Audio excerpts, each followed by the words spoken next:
All right, welcome in everybody. We had a rough crash last night, but I was able to recover the game. So we're going to finish these last two innings for what it's worth between the Detroit Tigers and the Oakland A's, and then we're going to go into NLCS Game 2, Giants and Pirates. So, yep, had a hard crash, but looks like we're back and was able to recover the game.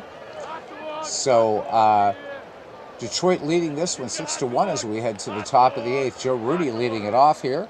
Joe Rudy is 2 for 3 in the game. And he's doubled and singled and flown out. So thanks for joining me, and let's go. All right. Rudy deal, or the pitch to Joe Rudy, and this one fly ball center field, and Jim Northrup has a hand lead for out number one. Sal Bando, 1 for 3 in the game. Lolich has a sign from Bill Freehand, and the 0-2 pitch, and Sal Bando looks at one just below the belt. Beautiful fastball there by Mickey Lolich. Out number 2. Here's Dave Duncan, nothing for 3. He's grounded out twice and struck out. 0-2 pitch, and Dave Duncan, big cut and a miss on a curveball. So we go to the bottom of the 8th inning. Detroit looking to even up the series here. It's 6-1 in favor of the Tigers. And it's going to be Willie Horton, Mickey Lolich, and Aurelio Rodriguez due up. Willie Horton 2 for 2, including a single and a double. Also walked in this game, so good eye up there for the great Willie Horton. Here's the pitch. Horton swings, fly ball out to left field. Joe Rudy plays it off the wall, and second double today for Willie Horton. All right, here's Mickey Lolich now. Mickey nothing for 1 with 2 sacrifices. Rolling deals, and little tapper back to the mound. Lolich gets a beautiful bunt down, and on the play, Willie Horton will move to third. Back at the top of the order, and here's Aurelio Rodriguez. Rodriguez, nothing for 3, including a walk. All right, Detroit threatening to pick up run number 7 here. Roland brings it, 2-2 pitch, bouncer to first, and that's going to be an RBI. So credit Rodriguez with the RBI, and Detroit plates another one here in the bottom of the 8th. It is 7-1. When we go to the Oakland 9th, it's going to be Reggie Jackson, Dick Green, and Rick Monday due up for Oakland. All right, Ed Brinkman is 1 for 4. RBI back in the 4th, or actually RBI in the 3rd and RBI in the 4th. Roland brings it, 1-0 pitch, and this one liner right to Sal Bando at third. Nice play there by Sal. So another Detroit run on 1 hit, no errors. 8 complete here in Detroit, Michigan. And it's the Tigers 7 and the Oakland Athletics 1 here in Game 2 of our 1971 ALCS. Of course, the Baltimore Orioles finishing 6.5 out in our project. All right, Mickey Lolich looking strong here and pitched a whale of a ball game, scattering 8 hits, 1 run. All right, Reggie Jackson, Dick Green, and Rick Monday due up, and then from here we're going to be on our way to Pittsburgh. All right, 0-2 pitch, Jackson swings, soft liner to McAuliffe. That's out number 1. Dick Green, good day at the plate. He's 2 for 3 with 2 singles. Southpaw Lolich deals this one, bounding ball, and Rodriguez is going to take charge and fire on to first for the 5-3 putout. 2 up, 2 down, and Rick Monday trying to keep it alive here. 0-2 pitch, and that's your ball game. Nice and quick. Let's look at our game recap here. So Oakland evens, or Detroit evens up the series now, 1 game each. Let's see, highlight here for the only one is Catfish Hunter. Had the only run. It was a 5th inning home run hit by Catfish Hunter off Mickey Lolich for the Oakland A's. For the Detroit Tigers, Dick McAuliffe with 1 for 4 with a home run, 2 runs batted in. Jim Northrup 2 for 3 with a home run. And Willie Horton, a perfect 3 for 3, including 2 doubles. Catfish Hunter goes to 0-1 in the series, and Mickey Lolich 1-0. And let's have a quick look here at pitching. Catfish Hunter went 6 innings, 8 hits, 6 earned runs, gave up 2 home runs, walked 4, struck out 2. Not a great outing for Catfish. Jim Rowland came in and worked 2 in relief, gave up 2 hits, an earned run. Mickey Lulich goes the distance, 9 innings pitched, 8 hits, 1 earned run, again on the Catfish Hunter home run, and struck out 7, so an ERA of 1. So great work for him. Mickey Lulich in line to be player of the game, and indeed he is. All right, that does it for that one. Now let's jump right into the NLCS. Game 2. Game 2, guys. Be nice. There we go. So we're on our way to Pittsburgh, where San Francisco is leading the Pittsburgh Pirates 1-0. Let's go. All right, and we're going to give San Francisco, of course, to the computer. And here we go. All right, Doc Ellis taking the hill today for the Bucks. And Roberto Clemente finished the regular season on a 26-game hitting streak. Let's go.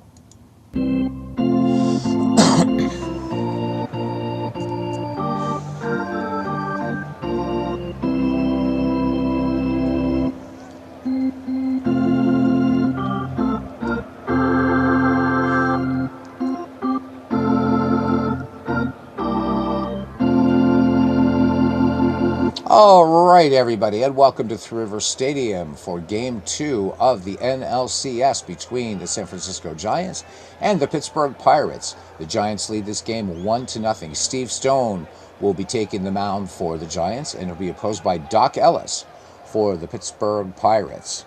So, again, Roberto Clemente ended the regular season on a 26-game hitting streak at 61 here degrees at the confluence of the Three Rivers, the Monongahela, the Ohio, and the Allegheny. And we have a wind speed 16 miles per hour going out to left field. And let's play ball. Play ball! All right, starting defense for the Pittsburgh Pirates here, champions of the National League East. Willie Stargell in left, Al Oliver in center, and Roberto Clemente in right. Bob Robertson will be anchoring first, Dave Cash at second, Gene Alley at short, Richie Hebner at third, Manny Sanguin behind the plate, and Doc Ellis on the mound. Ken Henderson leading things off here, 1 for 4 in the series, including a home run. And let's play ball, baby. First pitch swinging, bouncer back to Ellis. Ellis fields it and underhands it to Bob Robertson for the 1-3 putout. Tito Fuentes now. Tito Fuentes in this series is 2 for 4 overall. Ellis brings it home. 1-2 pitch. Sky to right. Cash out. Clemente in. Clemente takes charge for out number 2. All right, here is Bobby Bonds. So Bobby is 2 for 4, including a home run. Doc Ellis has the sign for Manny Sanguin, looking for a 1-2-3 inning for the Buccos. 1-2 pitch, high fly ball to center, and Al Oliver tracks it on the track for out number 3. So the Giants go in order. We head to the bottom of the first inning. The San Francisco Giants 0 and the Pittsburgh Pirates coming to bat. Starting defense here for the San Francisco Giants. In left, it's Ken Henderson. In center, Jimmy Rosario. And in right, Bobby Bonds. At first base, Willie Mays. At second, Tito Fuentes. At short, Chris Spire. At third, Al Gallagher. Behind the plate, Dick Dietz, and on the mound, Steve Stone. All right, Dave Cash leading it off here. Dave Cash, 2 for 4 in the series with a double. Stone deals 0-2 pitch, and this one ripped up the middle, base hit. So Dave Cash aboard. When we look at Dave Cash's number here, 13 steals in 1971. Brings up the center fielder, Al Oliver. Al Oliver, 1 for 5 in the NLCS. And thank you for joining me. And joining me now, joining me later. And there we go. Dave Cash off to the races. Good peg by Dick Dietz coming up gunning to erase Dave Cash. So 1 down, base is empty. Bucco center fielder back in the box. 0-1 pitch, base hit. Right field past left field past Chris Spire. So the caught stealing hurts the Buccos. Danny Murtaugh looking to play some aggressive baseball here out of the rip. All right, here is Wilver Dornell Stargell. Has a home run in this series. He is 1 for 4. All right, Willie in the box. Steve Stone deals. 2-1 pitch. Skied toward first base, and making the grab is Willie Mays. So 2 down, 1 on for the Pirates, and here's Bob Robertson. Bob Robertson 1 for 4. Steve Stone 2-2 pitch, base hit into right field. Bonds up with it, and it will hit the cutoff man, Tito Fuentes. On the play, Al Oliver will make it to third. So the Buccos with runners at the corners. And here's Roberto Clemente, 1 for 5 in this NLCS. Stone working out of the stretch, 3-1 pitch, and Roberto Clemente draws the walk as the fastball misses way inside. Clemente able to scoot out of the way.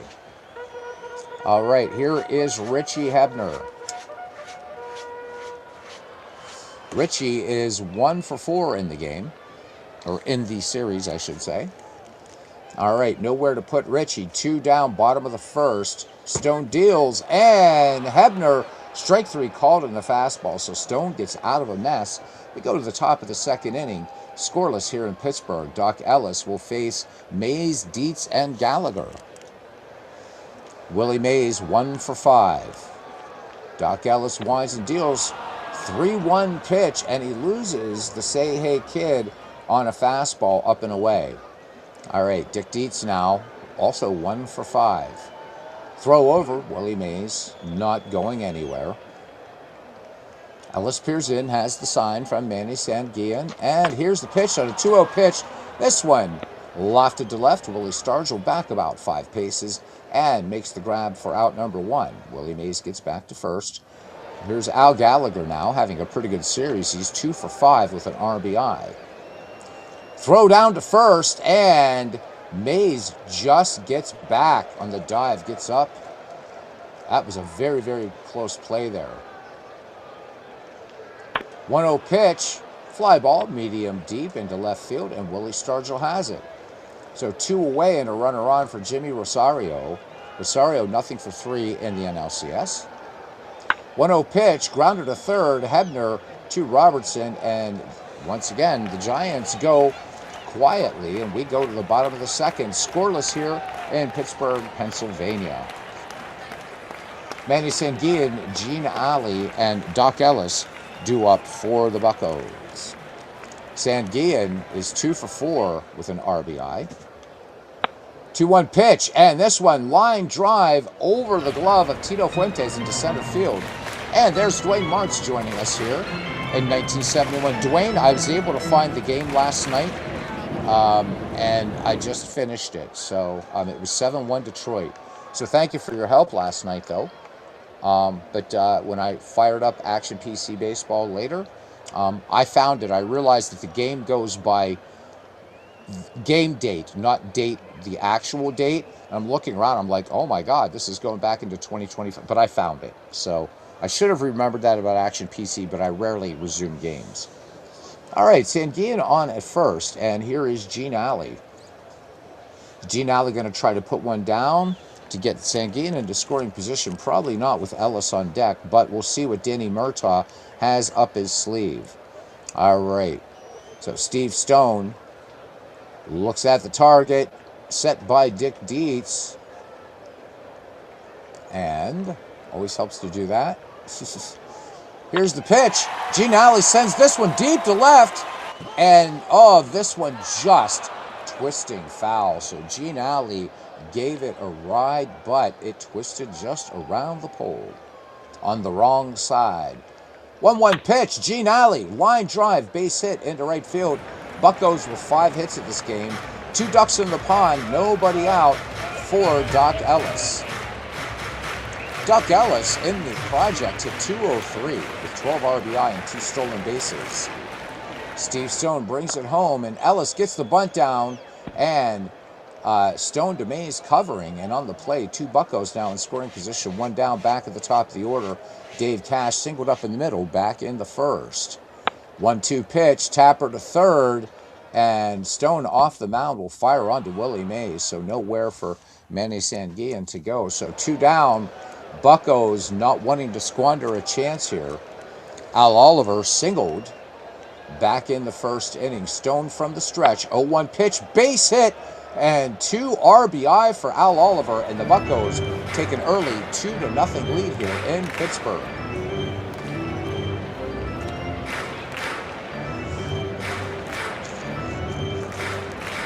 Willie Stargell popped out to first last time up.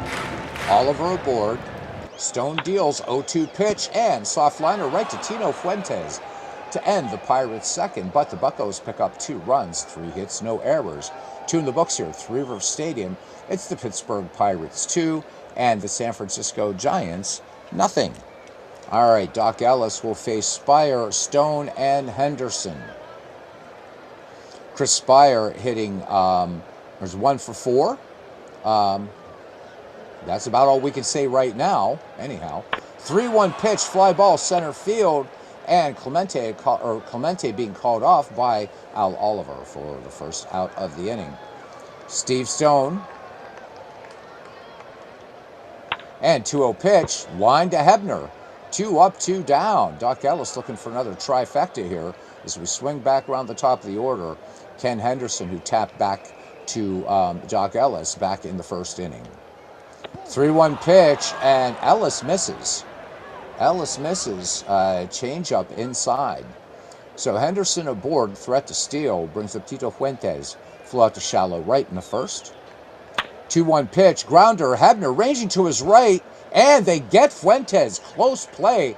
Fuentes not liking the call, but manager coming out and getting Fuentes before he gets ejected.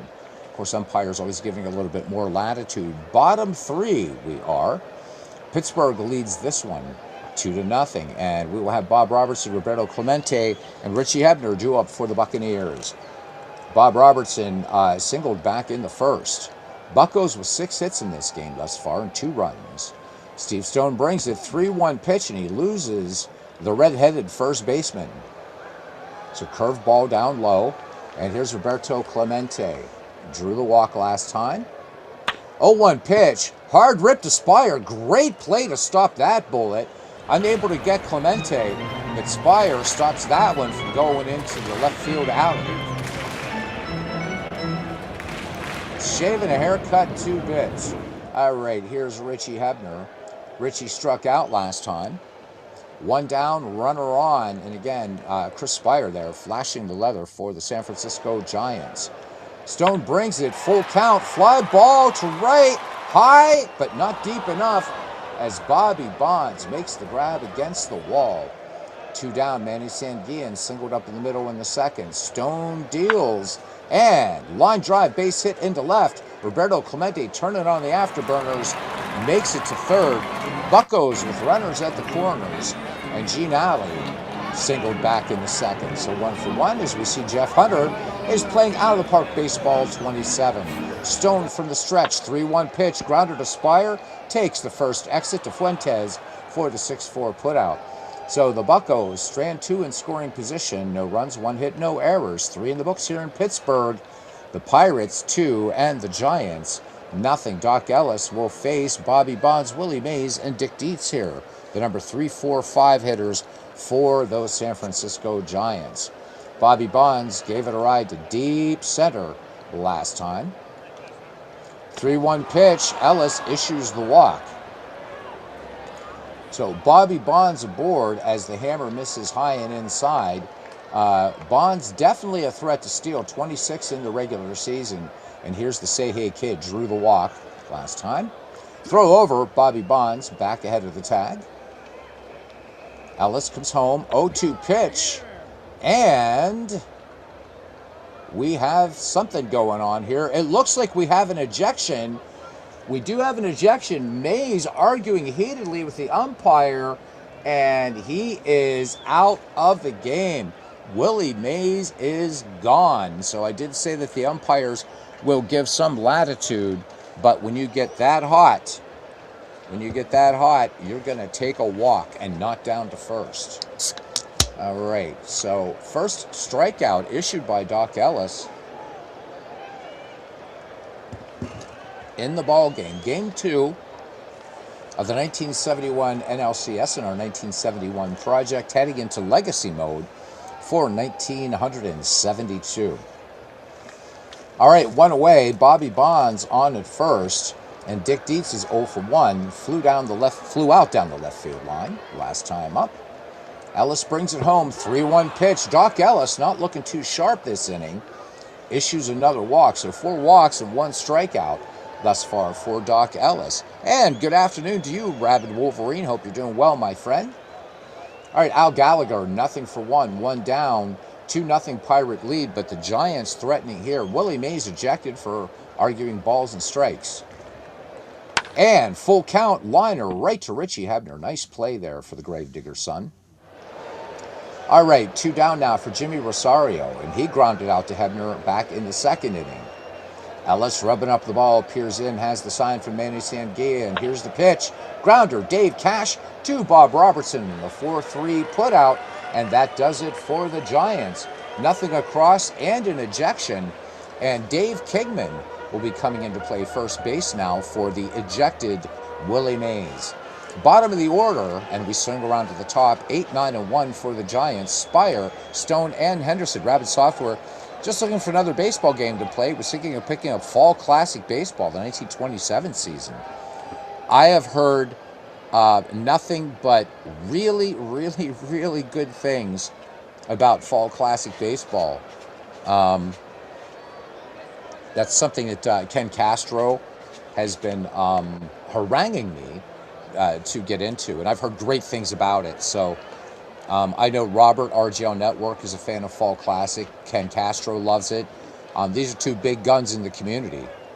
So, man, yeah, let us know. Let us know if you pick it up. And if you're going to do a 1927 replay, that should be fine. And I'll be rooting for my Buccos. They got swept in that series. Yankees turned around in 1928 and also swept the Cardinals. All right, here's Doc Ellis. So Ellis, Cash, and Oliver. I'm sorry, I was thinking San Francisco was up here. Duh. But watching the replay game replay, it looks fun. I've heard it's really fun. Again, I don't have the real estate here, or that would be probably one I would pick up. Or payoff pitch, 2-1. And Chris Spire out on the shallow turf here in Three River Stadium for out number 1. Dave Cash is 1 for 2. Grounded back to the pitcher last time, has a single.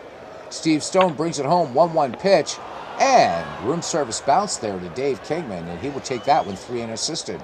2 Buccos up, 2 down, and Al Oliver perfect 2 for 2 today, including a single in the first and a 2 RBI single that scored Manny Sanguillen and Gene Alley back in the 2nd, giving the Pirates this 2-0 lead. Stone deals, and this one high fly ball out to Jimmy Rosario in center. The Bucks go quietly, 4 down here in Pittsburgh, and it's the Pirates 2, the Giants nothing. The Buccos looking to draw even in this series. Payoff pitch is outstanding, says Rabid Wolverine, but the PDF seasons don't look like the printed ones. Not sure why, but it bothers me. Well, you want your game to look good. You know, these, especially the cards and dice games, they're significant investment. So, and I've heard great things about Fall Classic. I haven't heard anything say anything bad about that game. It's expensive, but it looks fantastic. All right. Today's game is brought to you by Olipop. This is a healthy kind of soda. It's a probiotic soda. It's made with, it's got probiotics, it's got botanicals in it, plant fiber, and only 45 calories, and it tastes so good. It is so good. So you can pick up Olipop pretty much anywhere in the health food section of your supermarket. I'm not a big soda drinker, so I do like these. So PDF is $20. Man, jump in. I thought you were getting like the pre-printed seasons or what have you. $20? Man, that's a great deal. Chris Spire is 0-for-1, and what did he do in this game thus far? He flew out to Roberto Clemente back in the 3rd. Ellis ready to deal. 2-0 pitch, high fly ball to left field, and Willie Stargell can only watch this one leave the yard. So San Francisco gets one back here in the top of the 5th. It is 2-1. Steve Stone lined out last time, so he is 0-for-1. And there's Hammer. I'm going to call you Hammer Pittsburgh, Hammer PGH. He says, first time watching, one of the live shows. You're in the United Kingdom. All right. So are you a Scouser, Geordie, Broomy? What are you? I'd like to know. And welcome in. So I can't call you Hammer Pittsburgh. We'll just call you the Hammer. So it is great to see you. Welcome in from Blighty. I love England. I'm half Irish, half Italian. Lived in Northern Ireland for a while, so I guess that makes me technically UK. So who's your team? East London. So are you near the sound of the bells of St. Mary Le Bow? All right, Rabid Wolverine, welcome again. Welcome to the family. Welcome to the family. And thank you for your praise of this family. This is not so much a channel as it is a family. So you're a big Giants fan, so I know who you're rooting for here. All right, Steve Stone waiting for the delivery from Doc Ellis. 1-1 pitch, fly ball, right field. Clemente tracks it, and right there on the track makes the grab for out number 1. Back at the top of the order now for the San Francisco Giants. And it'll be Ken Henderson. He's nothing for 1. Walks back into third inning. West Ham United is your team. Rabid Wolverine, thank you for that, man. Really, really appreciate it. West Ham. All right. So,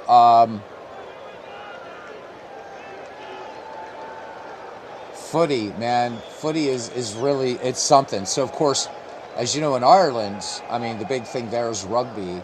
But baseball's starting to make... So when I was actually living in Holland at the time. And the Republic of Ireland, they were actually looking for people to be umpires. So I've got a couple little ball fields over there. But I'm happy my people are picking up. Of course, in Italy has its own professional baseball league, as you might know, and I know baseball is making some inroads in the United Kingdom, but I mean, footy's the game in Blighty. So, but welcome aboard, and I'm glad you could make it in. All right, Ellis deals 1-2 pitch. This one skied toward third. Richie Hebner waving off. Gene Alley will make it for out number 2. So he says NFL's huge over here, but baseball is very popular too. Glad to see baseball making some inroads. And I love the United Kingdom. Yeah, you can tell by the title of this channel. And we even have a Scouser that visits here. He lives in Cyprus, but you know what? You can take the Scouser out of Liverpool, right? But he's always going to be fancy in a jam bus, isn't he? All right, Tito Fuentes now. Batting in the number 2 slot with 2 downs, and he is nothing for 2. Doc Ellis winds and deals. 0-1 pitch, wrapped hard to Dave Cash. Good stop out there by the Bucco second baseman, and that takes care of the San Francisco Giants. But they do pick up a run, a 1 hit, no errors, and 4.5 gone here at Three River Stadium. It's the Pittsburgh Pirates 2, and the San Francisco Giants 1. Pardon the little tongue trip there. 2-1 here in the 1971 National League Championship Series, heading into the legacy mode of Action PC, something new this year. Really, really fun. All right, Willie Stargell, nothing for 2. Bucco faithful looking for Willie to do something in this game. He does have a home run in the series. Game 1 and the lambasting that the Giants did to the Pittsburgh Pirates. Bucco's holding on to a slim 2-1 lead now. Stone deals and walks Willie Stargell on 4 straight pitches. This was way up and inside. Here's Bob Robertson, 1 for 1 with a single. Lakshmi, welcome in. How are you doing? It is great to see you. So Lakshmi joining in, and welcome to the family. Love the name Lakshmi. Always have it. This is just a great name. Rabid Wolverine decided to bring out the Legends Bus 1 and 2 in Negro Leagues from Payoff. So how are you liking Payoff Pitch right now? Because I'm hearing, I mean, I'm liking it, but what I'm hearing is that people are saying, yep, there's a lot of potential there. Still some issues, but Dana's working very hard on it. Just curious what you're feeling about it. I like it. I like how it plays a lot. Todd B., Welcome in. He says he's thinking of getting the Legends of Bus 1 and 2 as your choices for payoff pitch. As for problems, I'm sure Dana and company work everything out. They absolutely... Dana's got to be like the hardest working developer. He and Craig Harris. Okay, so you didn't... Okay, so you got the... That's right, you're cards and dice, man. My brother in Pink Floydianism. I should have remembered that. Mea culpa, brother. Yeah, they definitely will. So Todd B, how are you doing, my friend? It's good to see you, man. Great to see you. Hammer says he loves Game Pulse, playing a 1984 Giants season replay. Nice. But you know, one of the things here, I want to let everybody knows this in this family. There's no such thing as hijacking a broadcast. Talk about your replays. Talk about baseball. Talk about, what have you. Just have fun. So the cost kept you away for what it is. So that is a problem. It is. Even though it's apples and oranges, when you look at what out of the park baseball, which is the same price and gives you everything, yeah, it's going to be a tough row to hoe, as they say, for payoff pitch. But I love the game and was so chuffed to be one of the beta testers. All right, Stone deals now to Bob Robertson. Dietz have to have a quick word to his hurler back behind the dish. 0-1 pitch. This one clubbed out to center field. Rosario leaping grab out there to rob Bob Robertson of a dinger. All right, one down. Willie Stargell gets back to first. And Roberto Clemente, nothing for one, including a walk. Stone not really bothering with Willie Stargell there, but Kingman holding him nonetheless. Willie Stargell might surprise you. In 1971, he did have a stolen base. I would have paid euros, pounds, shekels to see that. 0-2 pitch. This one grounded hard to Spire. Spire to Fuentes to Kingman. Wow. Quick 6-4-3 double play. Great initiative out there by Chris Spire. All right, we go to the top of 6. And the Buccos still leading this one 2-1. Doc Ellis will face Bobby Bonds, Dave Kingman, and Dick Dietz. Big story in this game, Willie Mays getting ejected for arguing balls and strikes. No ABS nonsense here in 1971. Rabid Wolverine says, wish I could figure out a way to do a draft in the cards. Trying to figure out how to use these cards in the season. So if I may, what I would suggest you do is if because the payoff pitch cards I've seen, they seem like they should be easy to put back in order when you're done. Why don't you split everybody up into position, shuffle up the cards, do a blind draft. Just do a blind draft, right? I've been after Ken Castro to do that with the Appa Bats set. It's like, he's played through it, loved it, and it's like, okay, do a blind draft, but he said Appa cards aren't as easy to sort back, but payoff pitch cards might be. That's how I would do it. And if you think about all the possible permutations, the universe would reset itself like 3 times before you would ever see the same draft order again. Same players and the same teams. So maybe give that a shot. Little blind draft action. The other thing that you could do, you did that before, had Gary Gruth and Bonds in the same team. Oh my God. Why not have something like ChatGPT? You know what? If I can find it, actually, I wrote a draft app. You could do that if you wanted. I think it works pretty well. We used it for the McGreevy League, which will be at some point starting again. So let me know, and I can get that to you in the Discord once I find it. The other thing would just use an agent and AI to create something like that, or have it do a draft. So many ways to do it, I know, right? All right, Bobby Bonds, nothing for one with a walk. Doc Ellis deals 3-0 pitch, and Ellis walks the dangerous Bobby Bonds on 4 straight pitches, and Bonds definitely a threat to steal. And here's Dave Kingman. 0-2 pitch, and Kong does what Kong does, doing Kong things. He's either going to slaughter it, like into the next state or next Commonwealth, or he's going to strike out. So Doc Ellis picks up his second K of the game. Todd B says his concept for Legends and Busts will be each team will share a common theme.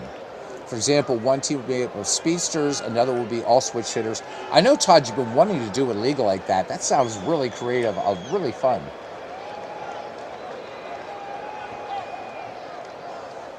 And our good friend Hammer says, our cousin, his family cousin, he says, really interested in trying Action PC baseball. Looks really good. First bought it back in the 80s. Wow. I didn't realize Action PC was around that long. I thought it was only like maybe 2 years younger than Out of the Park baseball. Action PC is a lot of fun. Yes, flat out awesome. It's a great game. You can do manual entry with this thing. Dave always has sales. There's a great sale going on right now for everything. Yep. So, Rabid Wolverine makes a great point here. Lots of cards and dice guys have always really loved Action PC baseball, but now with the addition of manual entry, which is super intuitive in this game, you've got the best of both worlds. You still have the original, it's packaging. Wow, that is wild. That is wild. I had not known it has been around that long. Jeez. My impression in the 1980s was basically you had what was a championship baseball from SSI, of course, Micro League Baseball, which was a real watershed game. So I'm not counting the arcade games like Hardball, and then also Full Count Baseball. Never scored another baseball game by hand, only an Action PC. Action PC does so many things right. This is a great baseball game. It really is. Took a while to get it. To get to me in the UK. Well, now all you got to do is just click buy, and I'll tell you what, Hammer, I know you've been watching some of these videos. There are so many great free things if you want to pick up, if you don't feel like doling out a bunch of pounds right now for it. The sales are incredible too. They really are. Quality product, and the customer service is just, it's absolutely unparalleled. Dick Dietz, nothing for one, walked last time up. One down here in the San Francisco 6th. Throw over. Bobby Bonds safe. Ellis comes home. And this one pitch out. Bobby Bonds trying to get into scoring position here to tie this one up. Ellis deals again. 1-0 pitch. Long fly ball out center field. And a grab just over the top of the wall by Al Oliver to pull that fish back in. 2 down. Bonds retreats to first. Al Gallagher is nothing for 2. He's flown out and lined out. Rabid Wolverine says, have a fictional league. He's playing an Action PC using manual entry. You use the face gens from Out of the Park to show your picks in Action PC. That's super cool. This community is so incredibly creative, man. I love it. I love it. You guys have given me more ideas than you can possibly imagine. So Lakshmi, you're being very quiet there. Feel free to join in, jump in, say hi. All right. Ellis deals 1-0 pitch. This one lined over Gene Alley into left field. And on the play, Bobby Bonds moves to third. So the Giants threatening with runners at the corners. Hammer says, I've been on Dave's mailing list for many years to get to see all the deals. He says, madly, I've kept them all over the years. Nothing mad about that at all. But yeah, this game is incredible. I love Action PC. Really do. Second and only by a micrometer to Out of the Park baseball. But this one, I'd have to pick 2 so-called, I don't know if it's so much desert island games, but let's say I'm living somewhere in the middle of Cumbria, because I can't understand people from Cumbria, what they're saying. I can understand Scottish people a lot more easily. But if I was in Cumbria, beautiful Cumbria, way there in the north of Blighty, these 2 would be Action PC and Out of the Park baseball, and I'd be happy, chuffed, if you will. All right, Jimmy Rosario now batting with runners at the corners. Jimmy has grounded out twice. Ellis from the stretch, 3-1 pitch, and not good. So Rosario showing a good eye up there, draws the walk as fastball is going to miss up and in. Nowhere to put Chris Spire, and the Giants have the bases sold out. And the last time up gave the San Francisco Giants their sole run with a homer down the left field line.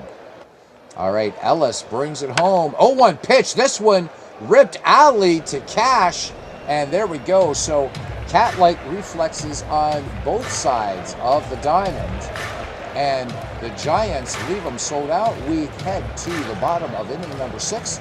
Pittsburgh leads San Francisco 2-1. Hammer says, "Go Giants," and does play out of the park baseball. Been getting that since about 2015. 27 is just excellent. Yep, same here, Rabid Wolverine.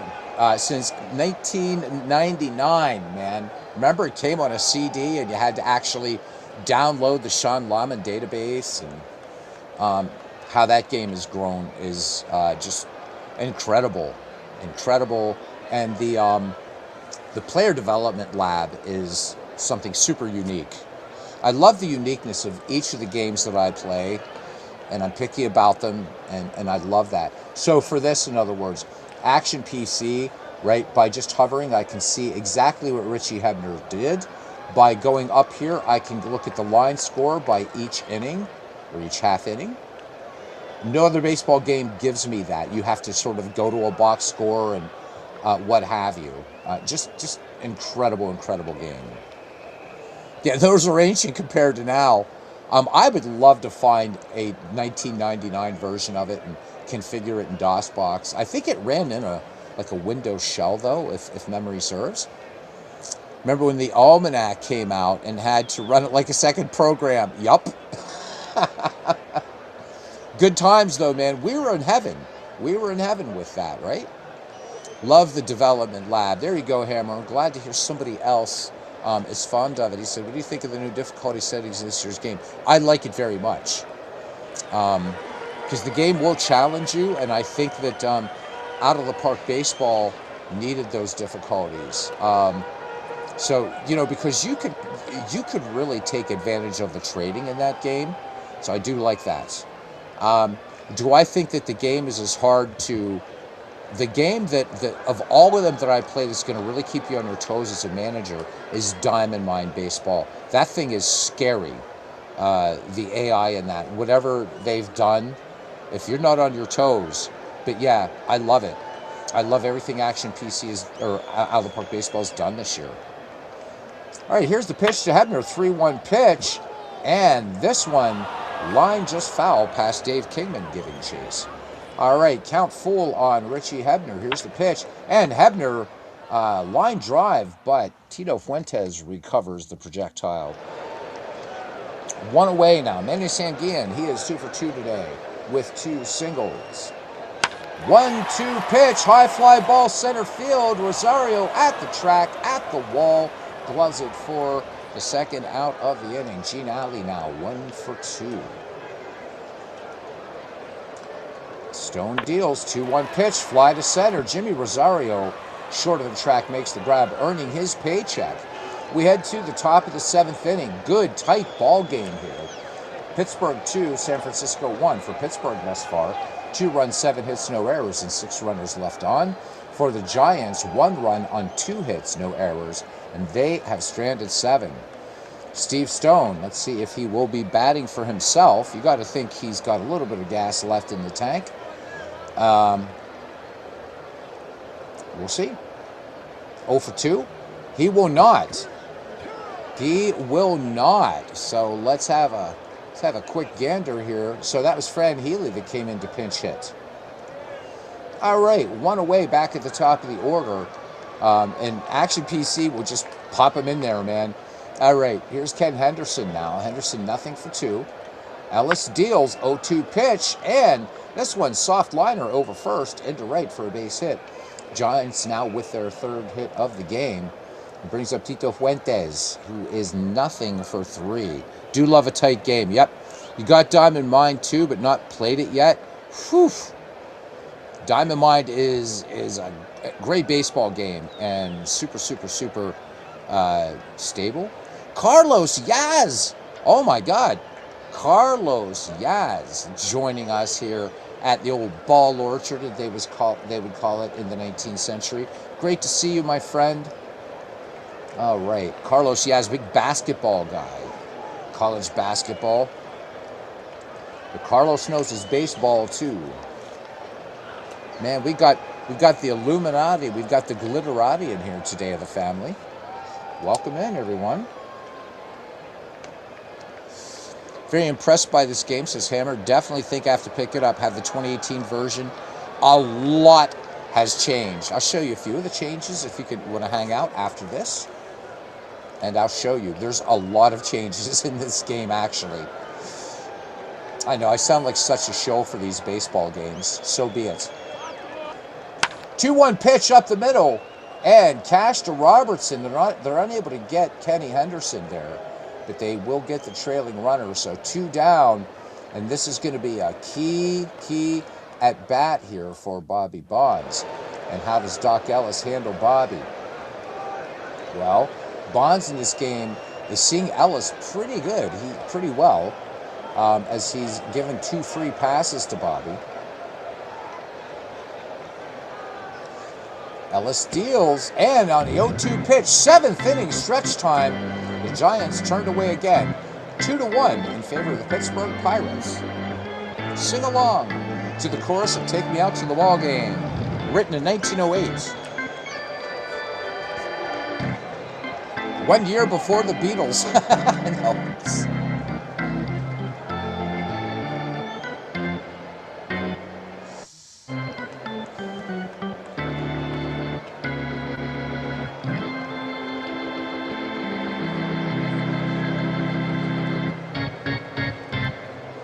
Oh, so Carlos say need to rewatch the Lance Hafter game setup so you can get basketball going again. I can. I'd be with the baseball game, but I can do that really quickly for you. So again, Full Count Baseball is back and playable, and it's a lot of fun. Lance Hafter games are just great. I never got to play them back in the day, so very happy that they're available. So I'm going to shock you guys tonight. I'm going to try a cricket game. I love cricket, and I know just enough about cricket to be dangerous. So we'll see. I think probably, I don't know that I'm going to do test cricket. Probably going to do the what's it called? It's the faster cricket. Oh my God, Hammer, help me out, please. I'm trying to remember what it's called now. But test match, I don't think I'm ready for that yet. Yikes. 3 days. T20, thank you. Need MV for cricket. Yeah, if I get MV on here to help me with a cricket game, because as I said, I know enough just to be dangerous. People played it in Holland, of course played it in Northern Ireland. And also, when I was an undergrad at Penn State, I had a lot of cricketers, and I would walk home from work, and a lot of time I would stop and just sit in the grass at the cricket pitches and just watch. And just it's such a fun game. And a game of incredible skill. Doc Ellis, nothing for 1. Danny Murtaugh sending up, letting his pitcher bat. And then it's going to be Dave Cash and Al Oliver. Here's the pitch. Doc Ellis, bounder, great play, ranging to his right. Spire with the bare hand fires it on to Dave Kingman. Second great play for Spire to the other one, initiating that crazy double play, that 6-4-3. How Spire stopped that one is that's for Penn and Teller to figure out. Back at the top of the Bucko order now for Dave Cash. 1 for 3. Don McMahon on in relief, fly ball. Jimmy Rosario is an absolute hoover out there. Great range, not a great arm. But 2 down. Here's Al Oliver. He's looking for another RBI. Has one back in the second. That gave the Buccos at that time a 2-0 lead. Pirates looking to even up this series at 1 game apiece. All right, Don McMahon brings it home. And long fly ball to right field. Bonds tracks it. And once again, groans going around Three Rivers Stadium.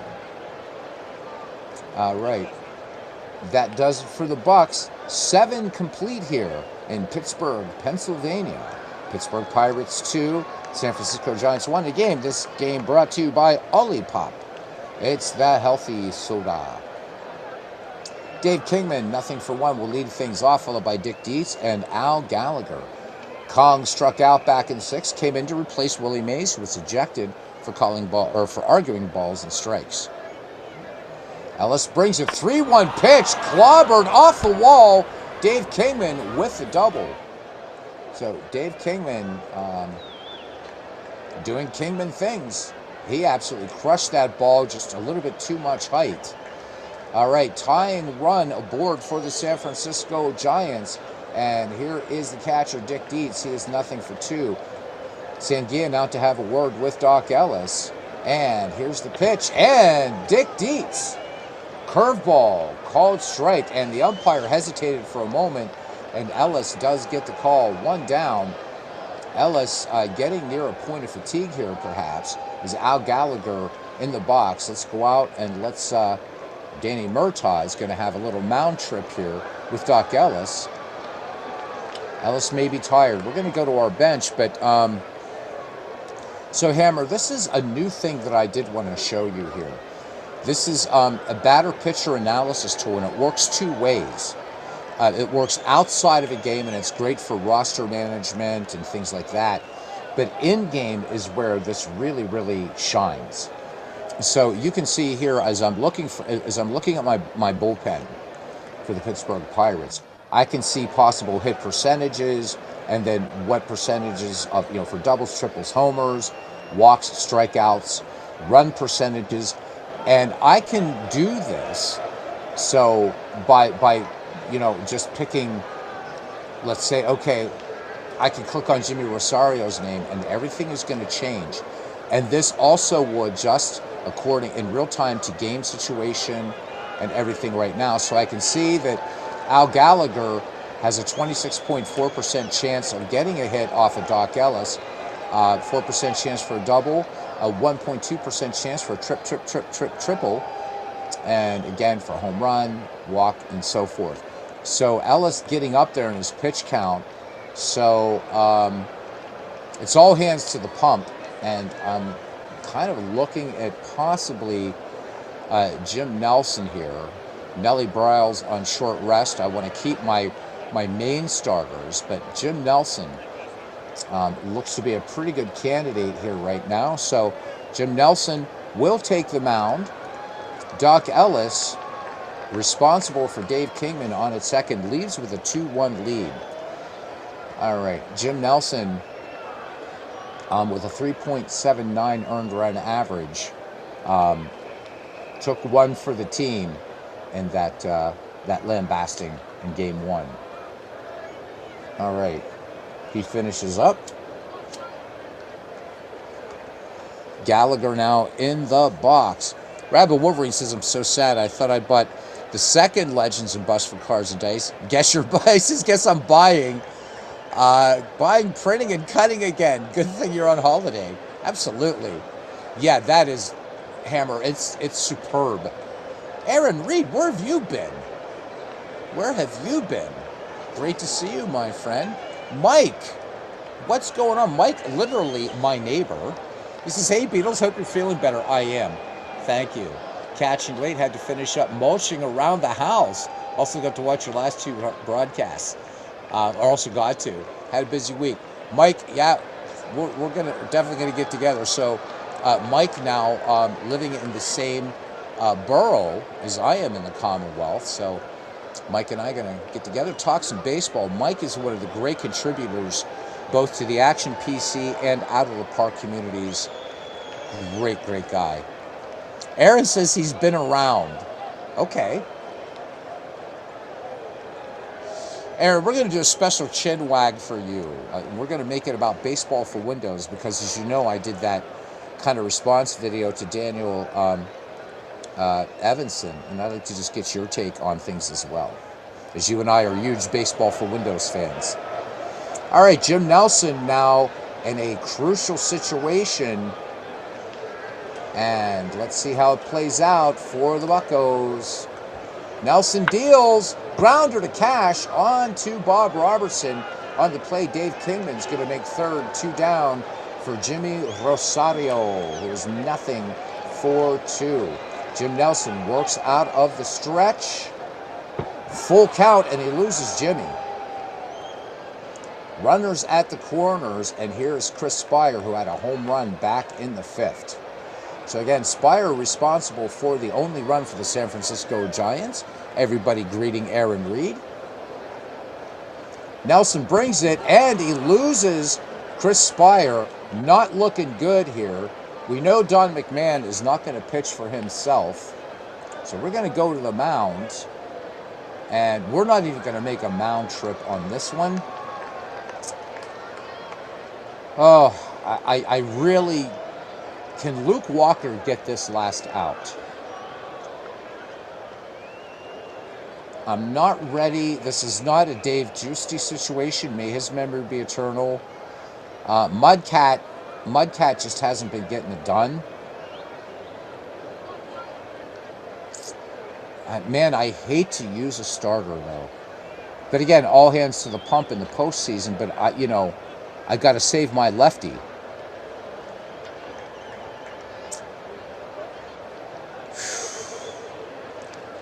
Grant and Moose are on short rest. Man, this is tough.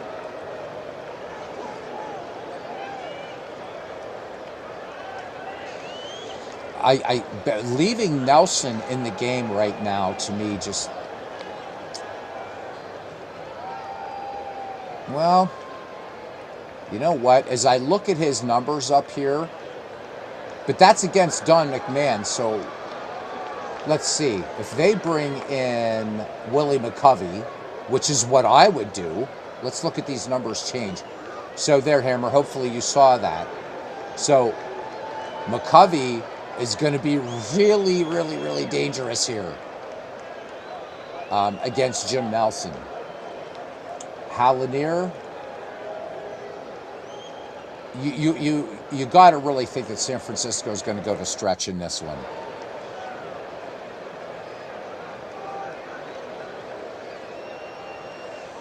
So have I, Mike, and that's why I actually did a thing on ballparks yesterday. I don't know why people are getting nasty about the ballparks. MV, you got to get in here, and I want to do a cricket game, man. I want to do a cricket game, but I need you to help me with it. And we got another from Blighty in here, MV. So meet Hammer PGH from East London. Go for it anyhow. They're, a bunch of keyboard warriors, man. Seriously. I love that Action PC group, but I don't know why. They're just getting to be like wankers, some of these people. Don't post ballpark pictures here. Why not? Oh, my goodness gracious. Oh, my. People are ridiculous. Don't understand why people argue back and forth about even using AI a bit. You know what? I downloaded and put in that was it the Navin Field somebody did? It looks great. I mean, come on. All right, we got 2 East Londoners in here. All right, but I'm not sure, right? So West Ham is his club, MV. What do you think about that? Guys, I need some managerial help here. I'm not liking the odds. I know Willie McCovey is going to come up to bat.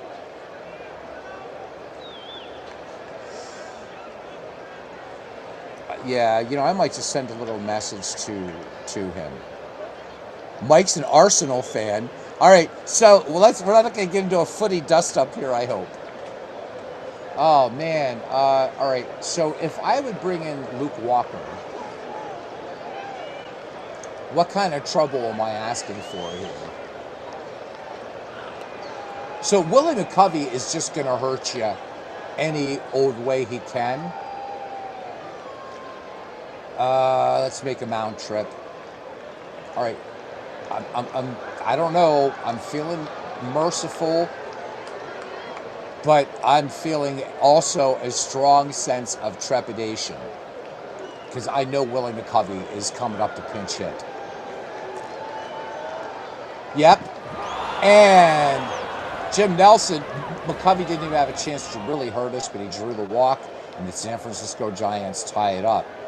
Nelson's got to get Henderson out now. Got to get him. Got to get him. 1 for 3. Danny Murtaugh's up in the big diamond in the sky laughing at me right now. Here's the pitch. Grounder to Cash. One batter too late, but the Bucks get out of it.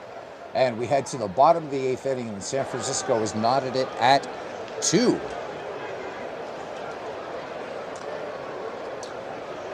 So you live around the corner from Upton Park, all right? Well, Aaron, we already took the series from you guys with authority. Yesterday said that was a nasty beatdown. I thought what the Pirates did to you guys on Friday night was brutal, but last night was ouch. NL Central right now, tough division. Everybody above 500. Willie Stargell, nothing for 2, and Jerry Johnson will come on now for the San Francisco Giants in the bottom of the 8th inning. All right, here we go. 2-0 pitch, soft grounder to Fuentes. Willie Stargell trying to just truck on down the line there, but to no avail. Let us sit on the ground and tell tales of great kings. All right, here's Bob Robertson, who is 1 for 2 in the game. The Redhead's such an important part of the 1971 Lumber Company. Johnson deals, 1-2 pitch, ground ball, base hit, pass short into left field, and Bob Robertson, oh my God, Bob Robertson just gets cut down. They're calling it a double play. It was a rundown as 2 wide to turn at first, and they got Robertson. Base is empty for Roberto Clemente. That really hurts. We go to the Giants' 9th. It's the 2-3-4. Fuentes, Bonds, and Kingman. Johnson delivers. 1-1 pitch and splits Spire and Fuentes up the middle. Base hit for the great one. If ever there was a clutch at bat for the Gravedigger's son, it is now. Richie Hebner is nothing for 3. I'm going to stay with Richie. You're not going to pull out a big bat like this. Been hitting just 143 in this NLCS.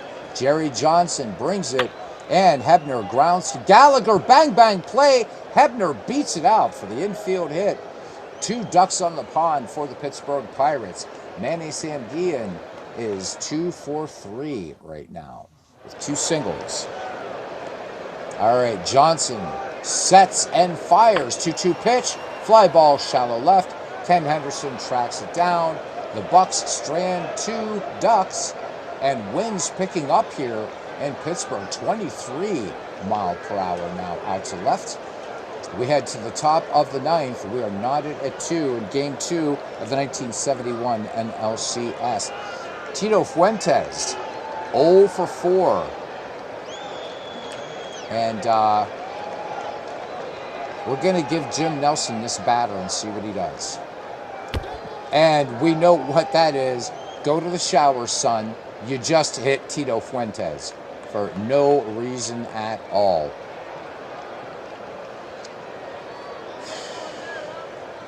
Let me look at something here quickly. I got the pitcher due up at the bottom of the inning, and I may need Giusti after all. All right, all hands to the pump, as they say. And we're going to bring in Bruce Keeson. Going to bring in Bruce Keeson to try to get something done here. Jim Nelson, a rather ignominious outing for him. All right, here's Bobby Bonds. Bobby is 0 for 2 and 2 walks. So seeing Pirate pitching very well. All right. Keeson peers in. Has the sign from Sanguillen. Fuentes at first. Fuentes is a threat to steal. 12 in the regular season. Keeson comes home with it. Nope, throws over. Fuentes dives back safely. Wind it up, do it again. Full count. And big pitch catching the outside corner. Nice fastball there by Keeson for 1 out. Dave Kingman doubled his last time up. Keeson rubbing up the ball. Getting some of that good Chesapeake Bay clay on his palms. Shakes off Sanguillen, has one he likes. Peers over at Fuentes, and he deals. And Fuentes off to the races. Sanguillen comes up gunning, but what a great jump by Fuentes. Picking up the stolen base, so the hit batsman could come back and hurt the Buccos here. 1 down, runner in scoring position for Hammer's San Francisco Giants. Kingman back in the box. And throw down to third. Fuentes steals second and third. So the Pittsburgh battery falling asleep at the pump. The Titanic, built in Northern Ireland, now having a bit of a laugh here as things falling apart for the Irishman Danny Murtaugh. Tito Fuentes using the speed. 1 down. Kingman just got to pop it into play. Bruce Keeson, you got to strike him out. And indeed he does. Fastball. Strike 3 called. 2 down, but you can't let up yet. Dick Dietz, 0 for 3. Struck out his last time up. Keeson out of the stretch. 1-2 pitch and takes care of Dietz on the fastball. This one catching the inside corner. Great pitch placement there by Bruce Keeson. We head to the bottom of the 9th and a chance for the Buccos here to walk it off. It'll be Gene Alley, a pinch hitter for Bruce Keeson, and then we'll see where we go from there. Gene Alley, 1 for 3. Let's have a look at our bench. Let's have a look at the Pittsburgh Pirates bench. See who we got hanging out here. So, and again, you're looking at replay stats here, but very, very close to the actual season.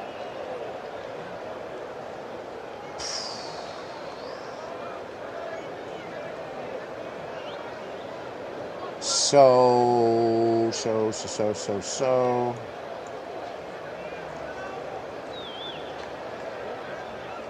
All right. We are going to do this.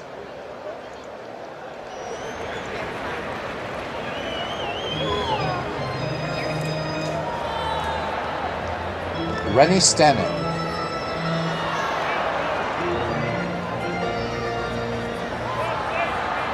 All right, Rennie Stennett will come in to pinch hit. 0 for 1 in this championship series. Hit 353 during our project. All right, Jerry Johnson ready to work home. 0-1 pitch, long fly ball, center field. Rosario leaps and grabs. 1 down. Bruce Keeson's day is done. And we are going to go to, well, let's go to Vic Davalillo, I believe, here. Vic Davalillo. Yeah, let's bring up Davalillo.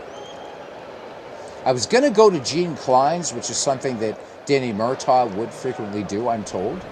But let's go with the percentages. Vic Davalillo, 285 hitter during the project with a home run. And 33 runs batted in. Bases empty, 1 down. Bottom of the 9th. Johnson deals. 0-2 pitch. Drop third strike. Dietz pounces on it. Fires the first. 2 down. It looks like we are in for extra innings baseball. Unless Dave Cash can do something amazing right here. 0-1 pitch. Grounder deep to short. And bad throw. Spire trying to get the ball out of his glove. Rushes it. Low throw. This one, Kingman's got to chase it all the way over to the tarp. And score that one, E6. Spire with a couple great plays today. Dave Cash in scoring position for Al Oliver, who's 2 for 4. Al Oliver has a 2 RBI single for the Pittsburgh Pirates. Those 2 runs coming in the bottom of the second inning, and that's been it for the Buccos. Can Oliver walk it off for the faithful here and knot it up for the Pirates 1 game apiece, or do we have free baseball?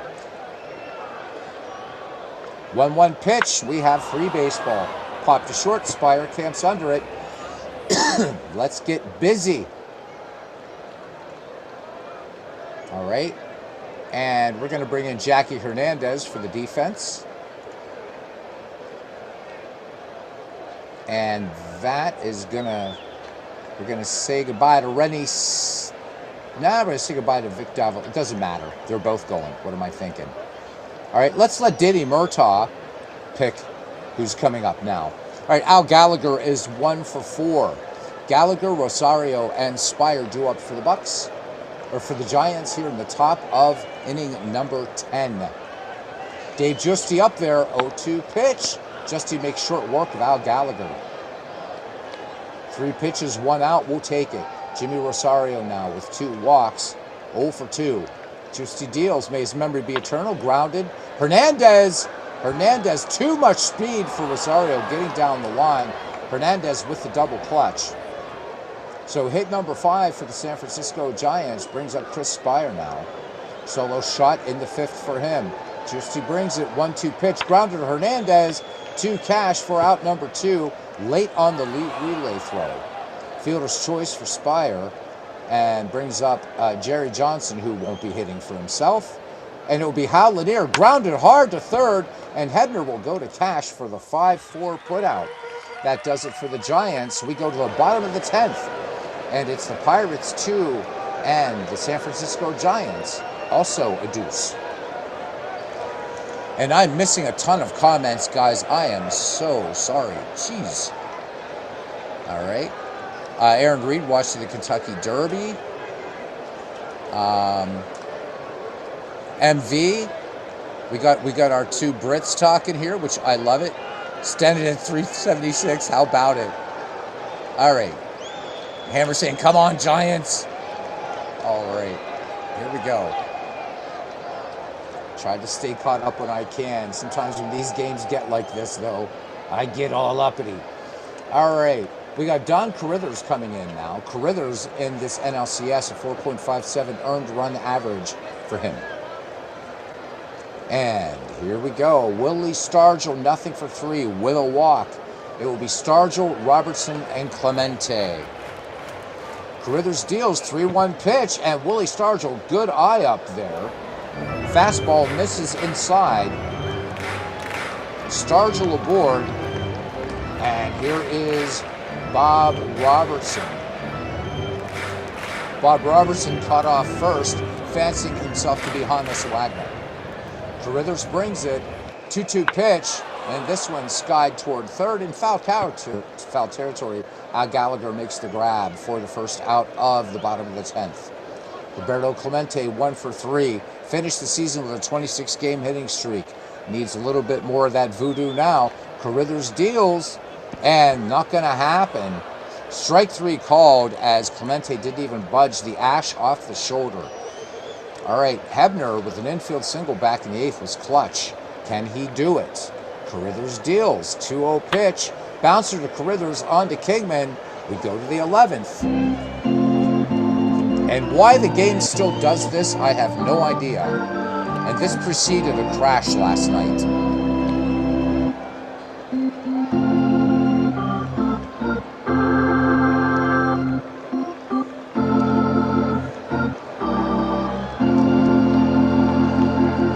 Got to make sure of something here. Yep, okay, because sometimes when it does this, it will actually clone itself. It's so bizarre. All right. Top of 11. Dave Justy staying on the mound. Again, Buccos losing Dave Justy, Bill Mazeroski. Ugh. Ken Henderson is 1 for 4, I should say. Yeah, the traditional 11th anthem. Yeah, I've had this happen to me a couple times, and this game has the latest patch. So hopefully things don't go kaboom again.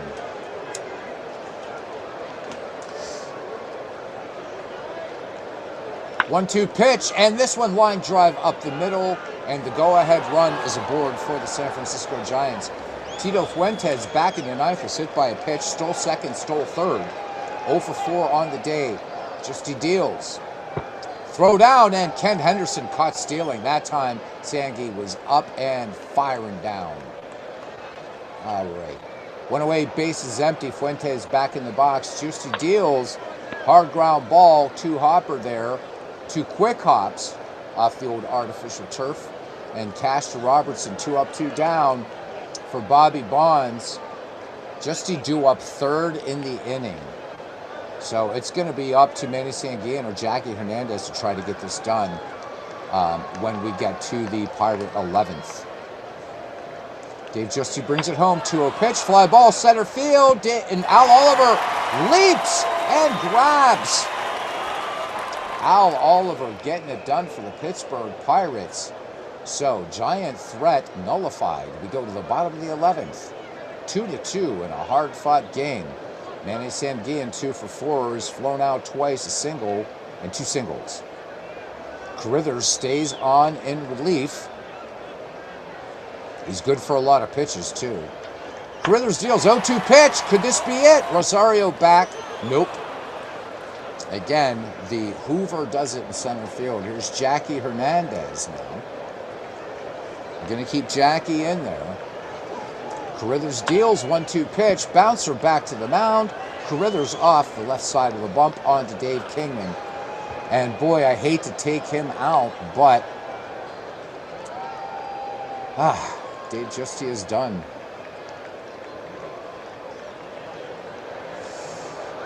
Something is telling me to go with Gene Klein's. The percentages are saying Milt May. I'm going to stick with the percentages. Let's bring in Milt May. Here we go. Milt May, 278 hitter during the project, including 6 home runs, 25 ribbies. All right. And here we go. Carruthers deals, 3-1 pitch. Popped behind the ground, but this is going to get into the second deck of 3 runners. Wind it up, do it again. Carruthers deals, May swings, base hit right field. All right. Back at the top of the order for Dave Cash. Need to look what I have left here because I think I wasted my second baseman.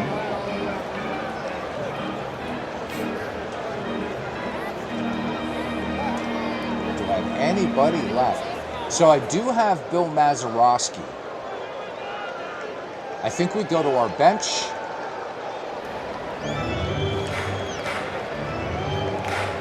Dave Cash is 1 for 5, but that single happened way back in the first inning.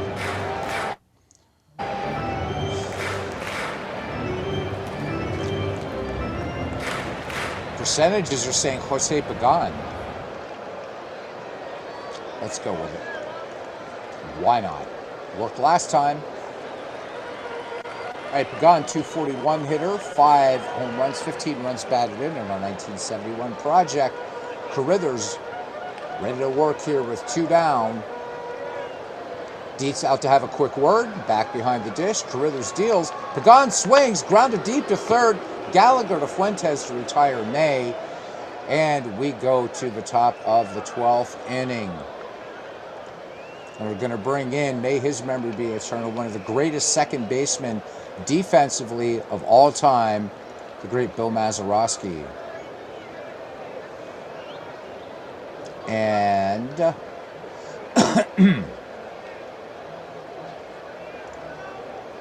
we'll let Danny Murtaugh do the duties here.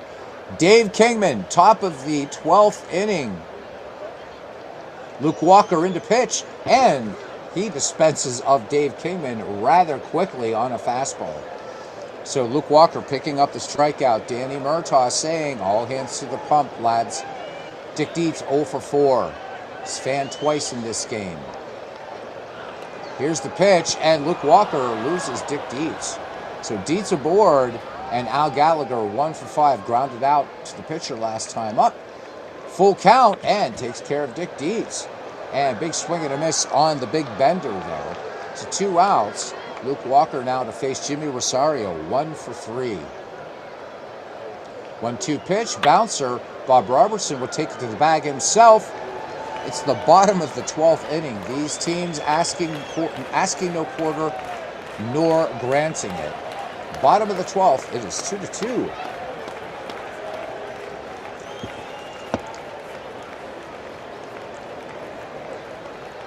I love that you guys are really catching up.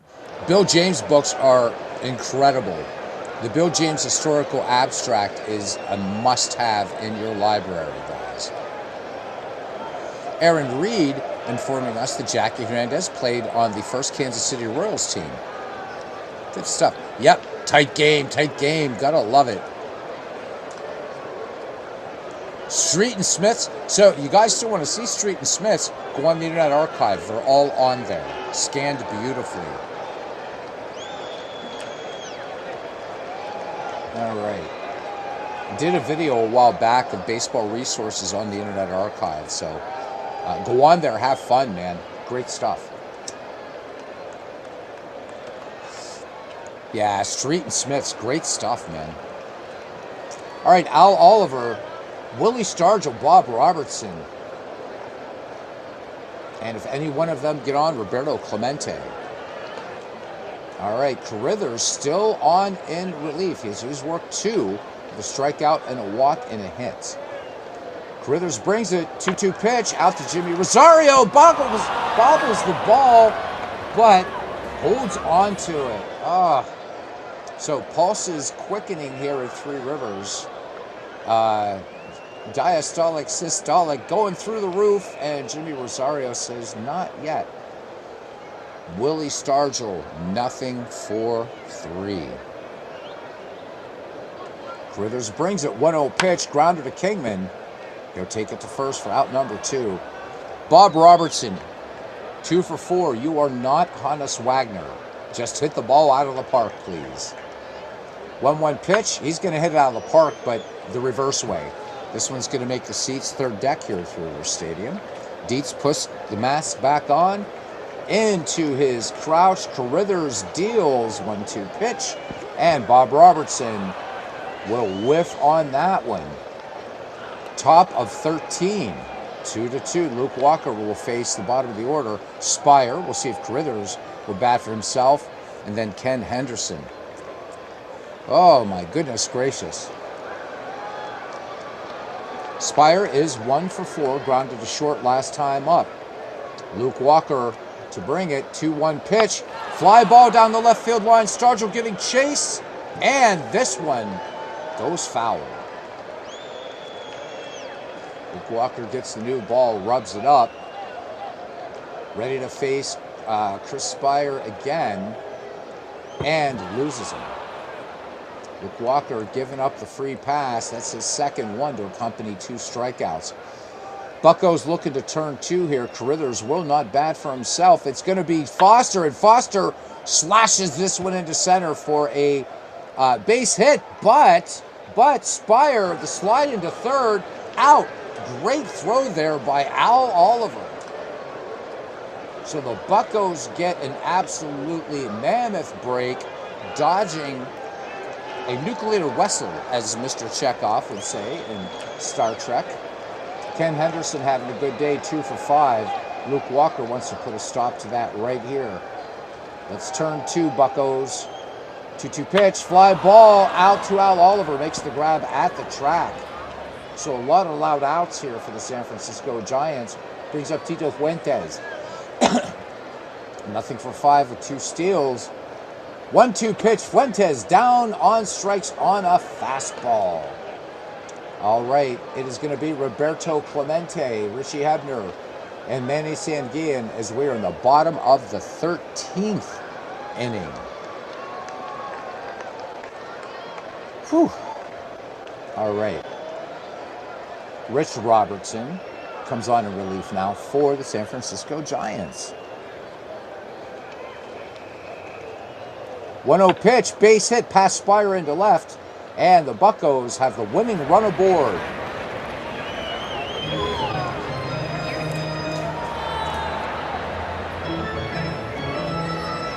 A base hit by Richie Hebner gets Roberto Clemente to third. All right, Rich Robertson comes to the set and deals. 2-1 pitch, and this one grounded into right, base hit, but they're going to hold Clemente at second. Bonds with a good arm out there. Murtaugh playing a bit conservatively here. Manny Sanguillen 2 for 5. Mike says he thinks his longest game in action was 15 innings. Whew. All right, Rich Robertson now ready to deal to the Bucco catcher. Here we go. And this one, fly ball to right. Is it deep enough? It is not. Bobby Bonds makes the grab. Clemente will hold second. Jackie Hernandez, nothing for one. And I'm pretty much depleted, so I can't really go to Gino as much as I'd like to. 3-4-5 due up for San Francisco should this game go to inning 14. Bobby Bonds, Dave Kingman, and Dick Dietz. Hammer says his first game in Game Pulse was 16 innings. Robertson brings it. There goes Jackie Hernandez. Luke Walker's day is done. We go to the bench yet again. And it's time for Gene Klein's. We got no lefties left, and all that's left is Richie Zisk. Oh, man. They're on their feet here at Three Rivers Stadium. As Aaron Reed says, thank goodness next day's a rest day. It will be, as the series will move to San Francisco in this best of 5. All right. Robertson to deal. 2 ducks in the pond for the Pittsburgh Pirates. 2-1 pitch, base hit to left. Roberto Clemente scores, and Gene Klein's with the walk-off, and the Buccos even the series. And oh my goodness gracious. Thank the baseball gods on that one, because I was about to say angels and ministers of grace defend us. So the Pittsburgh Pirates took 13 innings to tie this series up, but they do it. Thanks to Gene Klein's, the pinch hitter that I kept avoiding. Luke Walker will pick up the win. Rich Robertson takes the loss for the Pittsburgh Pirates. 3 runs, 14 hits, no errors. For the San Francisco Giants, 2 runs on 7 hits and 1 error. Chris Spire for the San Francisco Giants went 1 for 4 with a home run and 2 walks. And no really offensive highlights there for the Pittsburgh Pirates. Just the 2-run shot, no home runs actually for the Pirates. I'm sorry, as I have to scrolly down here a little bit. Let's look at look at batting just by itself, and so that was the 2 RBI by Al Oliver. Looking at pitching, wow. So, what can you say? Steve Stone, 6 innings, 7 hits, 2 earned runs, walked 3, struck out 1. Don McMahon working inning in relief. Jerry Johnson, 2 in relief with a strikeout. Carithers, pretty good outing for him. Gave up a hit, walked 1, struck out 2. Rich Robertson tagged with the loss. Struck out a batter, but Gene Klein's did him dirt. Doc Ellis went 7 1/3 and left with a lead. 2 earned runs, including that home run. Walked 6, struck out 5. Jim Nelson, 2/3 of an inning and walked 3 batters and hit Tito Fuentes. Bruce Keeson, an inning in relief with 3 strikeouts. So good job there by the Bucco side armor. Dave Giusti, 2 innings pitched, gave up 2 hits. And Luke Walker came in 2 in relief, gave up a hit, walked 2 and struck out 3. Crazy, crazy, crazy, crazy game this one was. I wasn't expecting this at all. So this was actually, yeah, this was just because I finished the ALCS game that had crashed out last night. Willie Mays was ejected. Al Oliver gets most valuable player, and this one, and the walk off to Gino. Nice, nice, nice stuff. Whew, whew. Bugger. That's all right. It's a best of five. We are tied at one. So some of the things that have been added, Hammer, before we go off here to Action PC Baseball, I wanted to show you the that analysis tool outside of the game, which is pretty cool. I really, really like it. Um, I like it so much I forget. I'm just really tired right now. There it is, the batter versus pitcher matchup analysis. So let's say, my friend, you're starting a new project, a draft league, a season replay, what have you. Before I get into this, right now, Dave Cook is having, again, a fantastic sale. Seasons are going for like $7. So, come on, give him some love over there. So let me actually switch to a different, just something else here, just to a season. Let's go to 1915. That's right, 1915. And I did this. I put this in just to install a ballpark. If you guys remember, I was talking about that. I saw you guys were talking about the AI thing. I'm an artist, and I'm totally fine with AI. So, and so this was one that somebody posted up on. Oh, where is it now? Blah. I even gave it its own name and everything. I think it was, what did I call it? And I think the person did a really nice job of it. It's nice and gritty looking. Is it that one? No, it's not that one. That's a nice ballpark. No, it's Navin Field. What am I thinking of? I'm sorry. Navin Field. Here I am, the dead ball guy, and I forget that it's Navin Field in 1915. So let's go back, back, back, back, back. I still don't have enough ballparks. So if anybody wants to donate ballparks to Beatles Eternally, thank you. So come on. I mean, people were like having a cow about this. So Mark Shaw, of course, putting on those, doing the nice photographs, but somebody else doing it. Look, this is nice looking. This is nice looking ballpark. I'm going to be totally fine using this in any dead ball project and using this Navin Field. It looks incredible. Is it perfect? No, but this captures the dead ball era just beautifully. Look at the old buildings back there. This was so lovingly created. So a doff of the cap to whoever created this. It's beautiful. So, bugger off if you really have a serious problem with AI. You know what? We're here to try to just enjoy and immerse ourselves in this beautiful hobby that we're into. And you know what, dudes? You guys on Facebook that are being wankers, tossers, if you don't want to download them, don't. There's a thing called a mouse wheel. Scroll. For feck's sake. All right. Let me show you this batter pitcher analysis tool. This is great.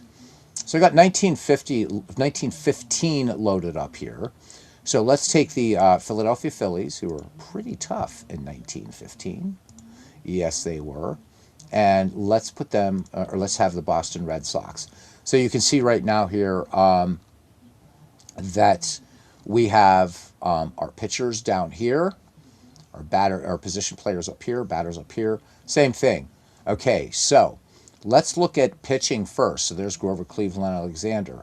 So let's see, how is he going to pitch against Bill Kerrigan, percentage-wise? There you go. And you can just keep doing this. Here's against Dick Hablitzel. So Hablitzel's going to hit a little bit better. Hablitzel's going to hit a little bit better off of Alexander. Not much, but he does have at least, a 2% chance of a home run or whatever, or 2/10 of a chance of a home run.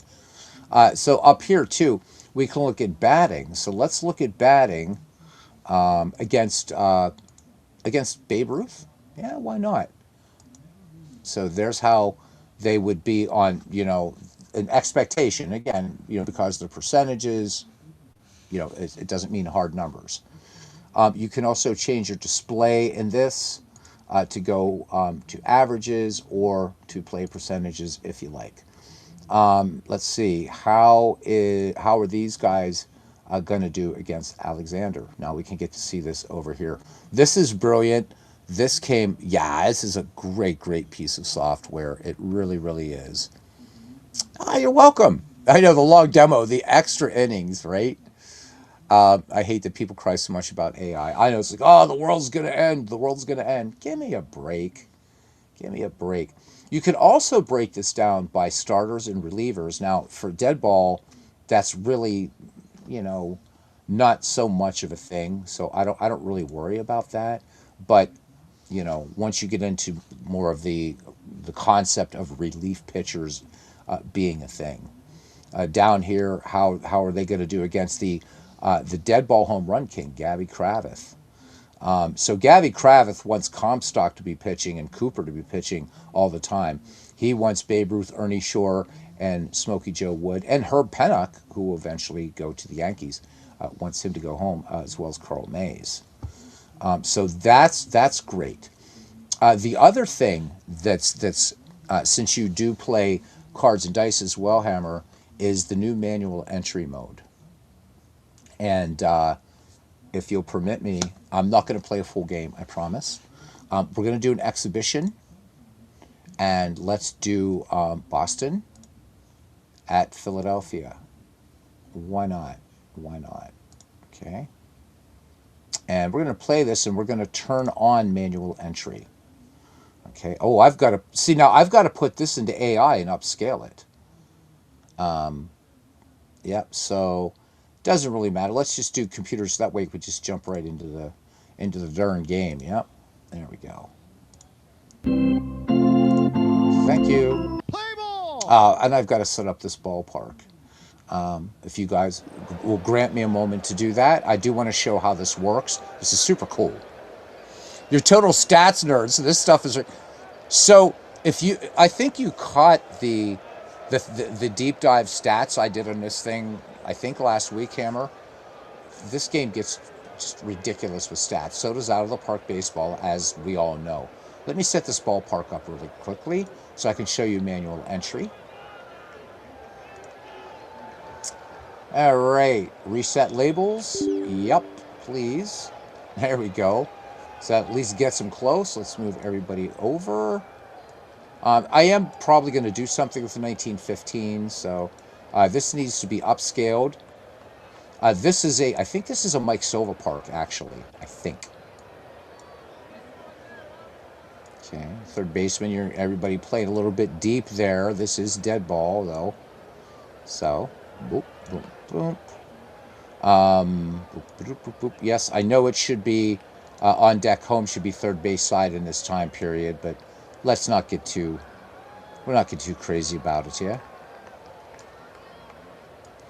Seems like this is a little bit easier to deal with this year, the position player placement. So that makes me very, very happy. Digital Diamond does it the best, though. And Dwayne Martz never told me, so I guess there's not a way to play Digital Diamond computer versus computer, but have it pause between plays. So, oops, I don't want that up that high. I want it right where it is. That was stupid. Center field. There we go. Setting these fence heights. Shit, look at this. Crazy, right? That big. I mean, this was like 295 feet down the right field line. So, contrary to popular belief, most dead ball parks were huge. This one, an exception to the rule. I think we're ready to go with this one. There, much prettier now. Yeah, parks done for out of the park are great in these games. They really are. I've got to put this into AI and upscale it. I don't think, no, this is not a Mike Silva Park. I can tell by the texturing on the field. But guys, if you get ballparks like this, put them into just even free AIs, just upscale it, and Bob's your uncle. Okay, now let's go to rules. We're going to go to manual entry, and we're going to turn it on, and we're going to turn that off. Save, turn it on. So here it is, a hammer, and we're just going to make up some plays, all right? So Alexander is going to face Tris Speaker here, and let's let Tris Speaker start off with a base hit. So I just click base hit, and go. Speaker aboard. All right. Tris gets a pretty good lead out there, but they got a good battery on here. All right, so Del Gainer. And what also you're going to see is you can play this like purely as manual entry, no matter what analog baseball game you're playing. Because in fact, I did a game, I think, with Strat Max and this. And then Strat Max also in Pocket Pennant Run, another excellent baseball game, by the way. But this is going to track stats, and it's just super, super, super cool. All right, let's do for Tris Speaker, just to make Killefer happy here. Why not? Let's do this as what do we want to do here? How about a strikeout and a caught stealing? Boom, and go, and he's out. That's how easy this is. Yeah, game pulse fielder placement is also really good, and doing just doing ballparks and that really, really nice. All right, Duffy Lewis here. Duffy Lewis is going to hit a triple, and just that easy, and it's going to track. Now we'll go ahead and just end this inning. Is Alexander from the stretch, lets it go, and he's going to pick up the strikeout, and that's the end of the inning. So if you go up here now in the line score and just hover over it, when you see ME, you know that it was a manual entry. Otherwise, it won't be, okay? And you can switch back and forth. You can play this again purely as manual entry. You can play it with manual entry, but also letting Action PC do some of the things to add a little bit of extra spice if you want. Or you can just turn manual entry on and off right here. So if I do turn it off, let's see what Fred Lutteris does against Smokey Joe Wood. All right. Strike three. Okay. And we're going to let this inning, now we're going to turn ME on. I just want to show you why that's going to look a little bit different. All right, here's Milt Stock. Let's let him have a double. Why not? Okay, Milt Stock on at second. All right, Gavin Kravitz, first base open, and this is going to be a base hit, 2-runner advance. All right, 1-0 Philadelphia. All right, now let's just turn us a little bit of let's do a ground ball double play. And fielder is going to be 6, right? 6-4-3, and go. And no, Gavin Kravitz went for the steal. So I'm not sure what happened there. That was my mess up, I think. All right, now we can't do a double play. That's all right. Let's do a line out to third and go. Okay, Larry Gardner makes the catch. And then here's Bills Becker. And Gavin Kravitz is going to be caught stealing at third. And that's it. Now if we go up here, notice we see for Fred Lutteris, there's no ME before his name. So we know we used Action PC. But the rest of this is just whatever play result you put in. Once there are runners on, then these start to open up. And you can get as crazy as you want. Oh, yeah, nothing to it. I screwed up when Gavin Kravitz got the stolen base. But that's really, really nice. We're going to go ahead and just out of this game. No need to stay into it.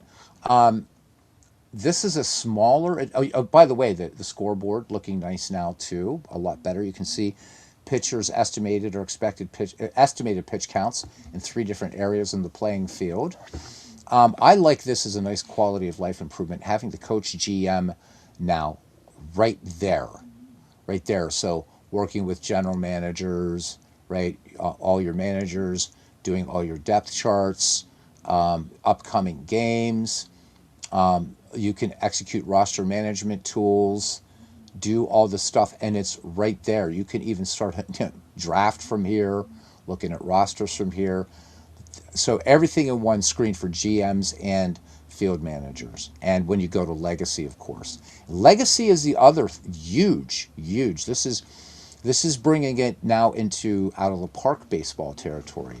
So the way legacy mode works is I've already finished the 1971 season. Though I have all the seasons for this game, I think legacy mode will be fun to write, just like an out of the park baseball. So what you do is you're going to be doing, right, the rookies are going to come on, you're going to draft them, you set up the parameters, and you go right into the 1972 season. So prior to this year, Action PC Baseball was strictly a one season game. So that is to say, a season replay, a draft league, a whatever you do with it. But now for season replays, start in any season that you own, put it that way, and move forward in time. Yeah, it's oh yeah. So if you decide to use it, yeah, remember to delete last play. Absolutely, absolutely. Oh, you're very. It's my pleasure, Hammer. And with that, you guys have had enough of me. It's an hour and 46 minutes.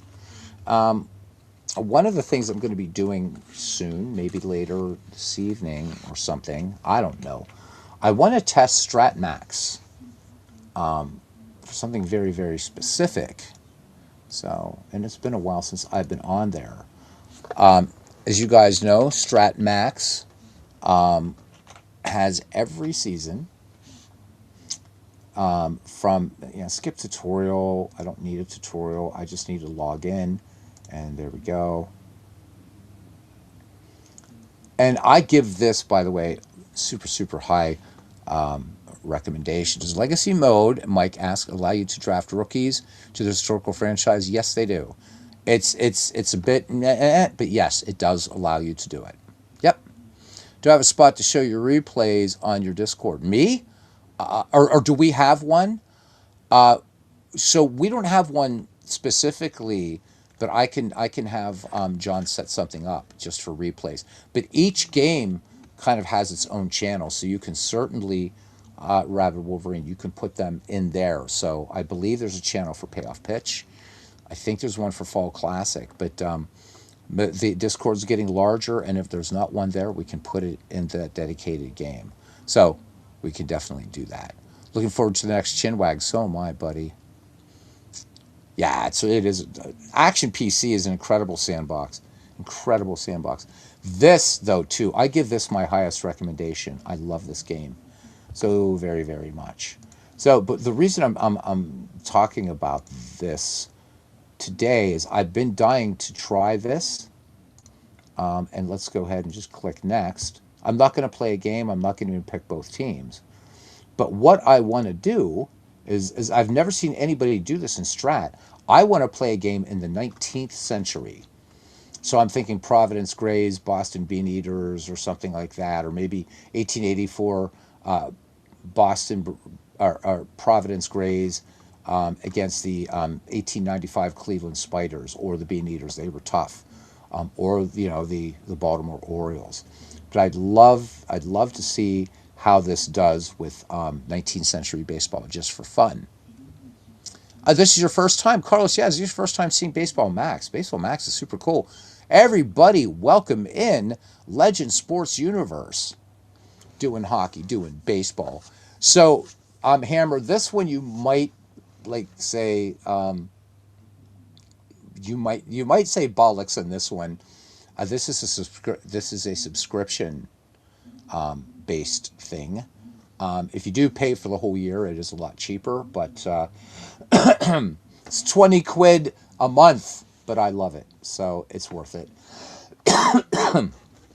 Legends, you got anything coming up today, tonight? What's going on, man? Let us know. So, so Carlos, it's pretty amazing, Baseball Max, the things you can do with it. I'm not going to do a full blown demo. Plenty two games in baseball history. You can do season replay in this. You can do a draft league. It's only confined to a season. You can't mix and match, unfortunately. You can create tournaments, however, which there you can mix and match in tournaments. Of course, replay the 2026 season. You can replay any of the All-Star games. And then game of the day, what this is it does a kind of, it just picks a random game in baseball history for that day, and you play it, and you see how you rank on the leaderboards over here. Stats and ratings, something this does super, super, super cool. You can look at pretty much everybody's card in here, going by season all the way back. So if we hit the old calendar, and boop, boop, boop, boop, boop, boop. Legend says working today, maybe tonight, but probably not. Finalizing stuff for year 5, Legend Sports Universe Baseball League trade deadline, so I can put that show together. I just want to just wake up one day and I hear Legend saying Hannes Wagner has made it to the Pirates. So Legends also says if he is on tonight, it will be Legend Sports Universe Hockey League playoff game, but it would be later. So, guys, keep an eye out for that. And if you haven't subscribed to Legend Sports Universe, please do. It's a fantastic channel. So, let's go back. I don't care. Let's pick a year. Let's keep it a little bit more modern for everybody. Let's look at 1961. And let's look at the Cincinnati Reds. And we can just pick whoever we want, and we can look at cards. You can look at cards all day. Let's look at Vada Pinson here. I was going to look at Wally Post, but let's give Vada Pinson some love. So some of the cool things about this is not only do you get the player strat card, but without having to go anywhere else, you can also look at Vada Pinson's strat cards for his entire career, plus he's in the Baseball Hero set, which comes with this as well. This is really, really such a value-added product. You can look at the ratings. The ratings display, really, really nice. And then stats, and you also get card percentages. Really, really good stuff. And then a nice ranking of the player up there. But I think this is the one that really a lot of people are going to really like, are the cards. I love it. The only downfall, I guess, if you're a pure cards and dice player, is you cannot roll your own dice in this game. I don't care about that. I find this game incredibly fun to play, and the dice roll themselves. You can't roll physical dice and do manual input, but it is a dice game. I think it's a very faithful creation, recreation, or port, or whatever you want to call it, of Stratomatic Baseball. Just love it. It does so Payoff Pitch does that. So that's the only game, Hammer, that does it. That is that. So every game, something unique. The uniqueness of Payoff Pitch. Well, let's say you start a project, and so I'm starting one in 1975, but I'm going slowly because I really want them to get everything ironed out. But let's say I wanted to start that on July 2nd. I can import every game in that season up to July 1st, and all those box scores, all those stats, and everything actually count in the season that you're doing. There's no other baseball game, digital baseball game, to my knowledge, that does that. So Rabid Wolverine saying not having dice in a game is a huge swing and a miss. I get it.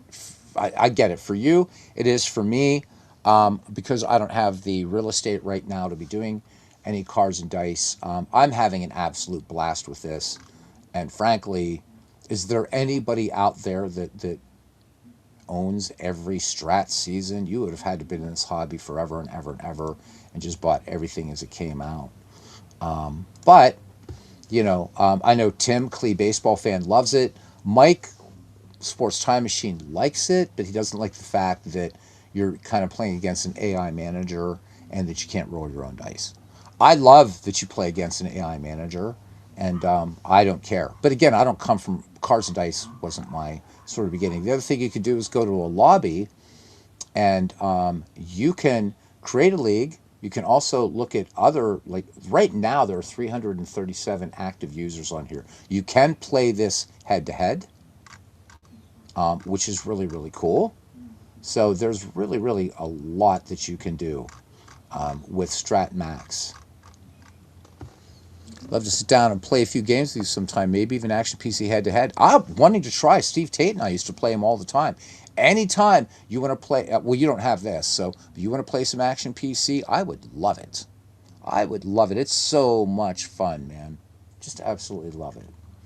So there, super quick down and dirty tour of Baseball Max Stratomatic. It's got some good tutorials here if you want to. It's this thing, and no knock on Appa Baseball, but Appa's better digital product by far is Baseball for Windows. Appa Go has quite a ways to go to equal this, and this game was not the one. I subscribed to both of them, and I thought this was going to be the one I was going to drop, and I was going to keep Appa Go, which it's fun to play head to head, and you can roll your own dice in that game. But I found myself firing this one up just because of how easy it is to just do everything. It's so clean, it's so smooth, it flows. And it was Appa Go that I got rid of. So, oops.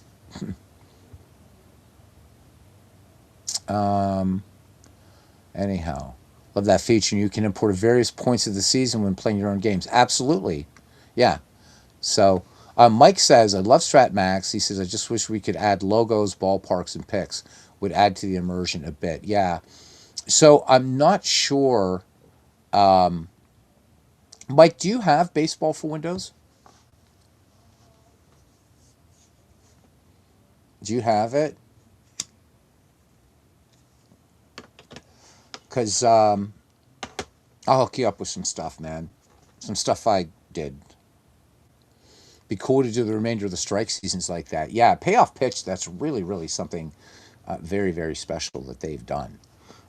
So, boy, what a time we live in, man. And but just not enough time to play them all, right? Because I'm like Dwayne Martz, who can stick with a project, and I don't know how he does it. Okay, that's cool, Mike. It's all I needed to know, and you're on the Discord, so yep, yep. I'll hook you up, man. Um, so yeah, Forrest, how are you? Hammer, cheers, man. It is definitely my pleasure. Tuning in from the UK, man. I miss it. I miss it over there. I miss the UK. I miss Northern Ireland. I miss the continent. I miss it all. Ah. Forrest, where have you been hiding out? Where have you been hiding out, man? It's been way too long, cousin. So yeah, I don't know what else to say about Baseball Max except it's just really, really, really a blast.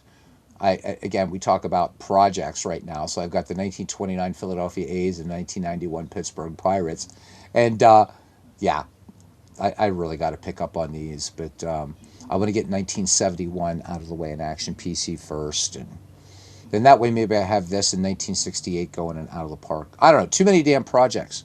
It is. All right. Hope to catch you again. I realize it'll probably be a weekend, but it'd be great to catch you, Hammer, and love it. Maybe we try to do a daytime chin wag for you sometime. Those are a lot of fun.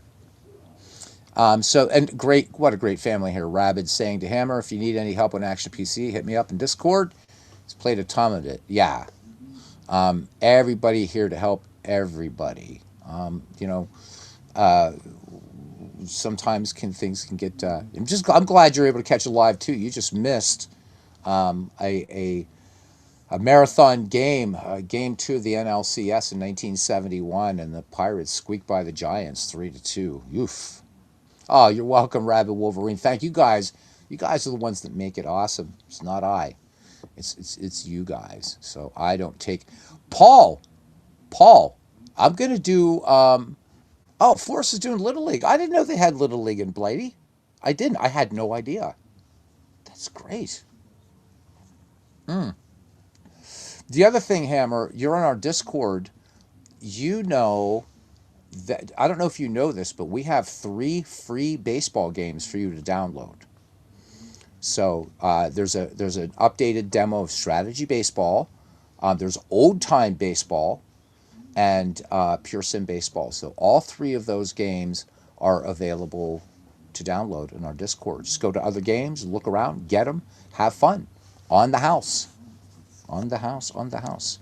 So Paul, if I trade you a zip, and I'm going to give them to you anyhow, but how about we make a trade? Because I've been looking every day, and so I have three here from Blighty.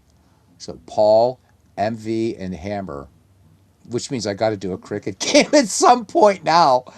But anyhow, Paul, I'm going to get those zips to you. Maybe we could make a little trade here because I'm still waiting for Pocket Pennant Run. I'm like 17 versions behind you.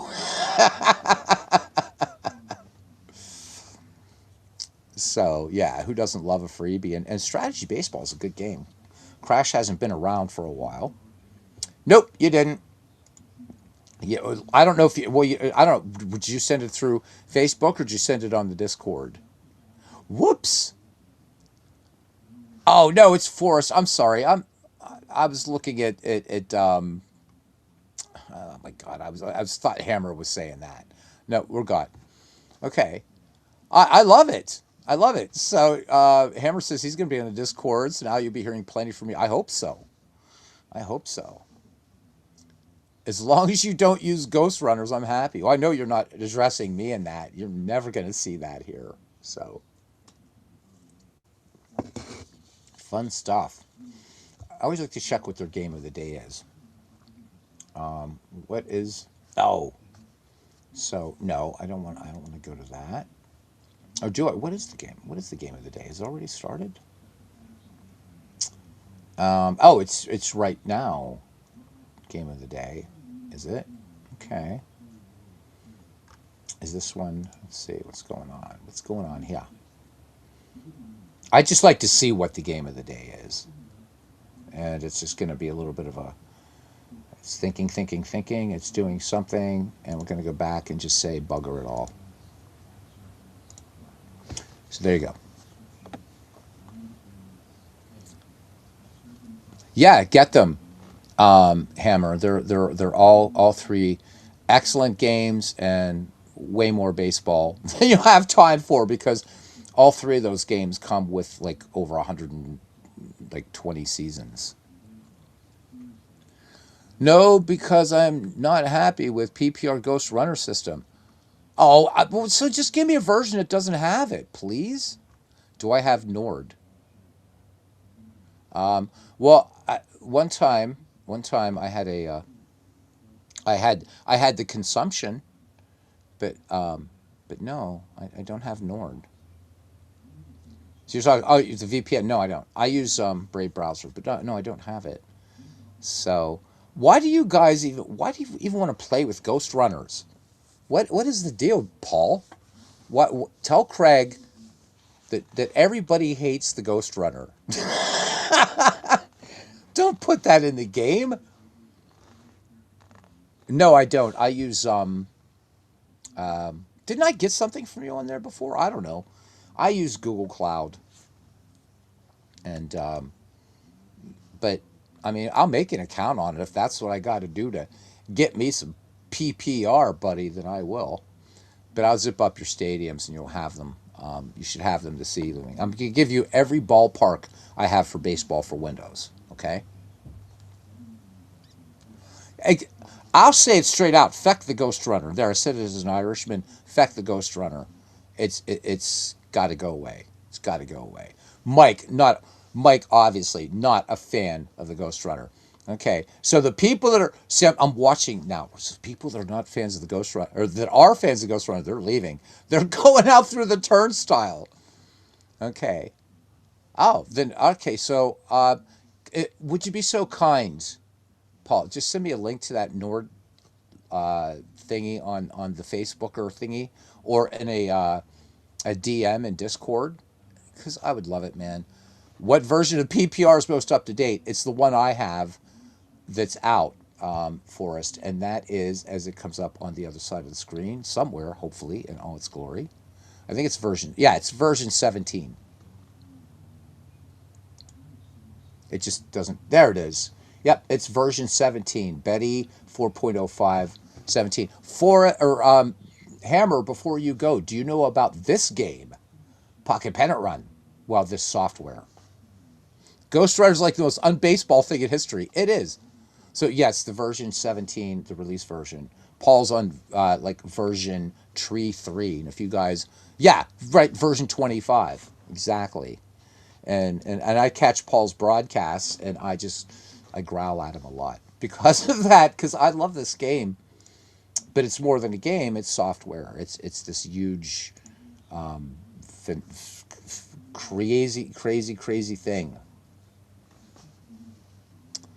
Yeah. So Paul, he's laughing. I'm at version 25, peasants. Aaron says if he's commissioner, we wouldn't have the Ghost Runner. I know, right? So I'll be waiting to see in the comments. Oh man, the Ghost Runner, you got to give it a chance, and blah blah blah. No, anything that happens in a baseball game, if you don't have a stat for it, it shouldn't be in it.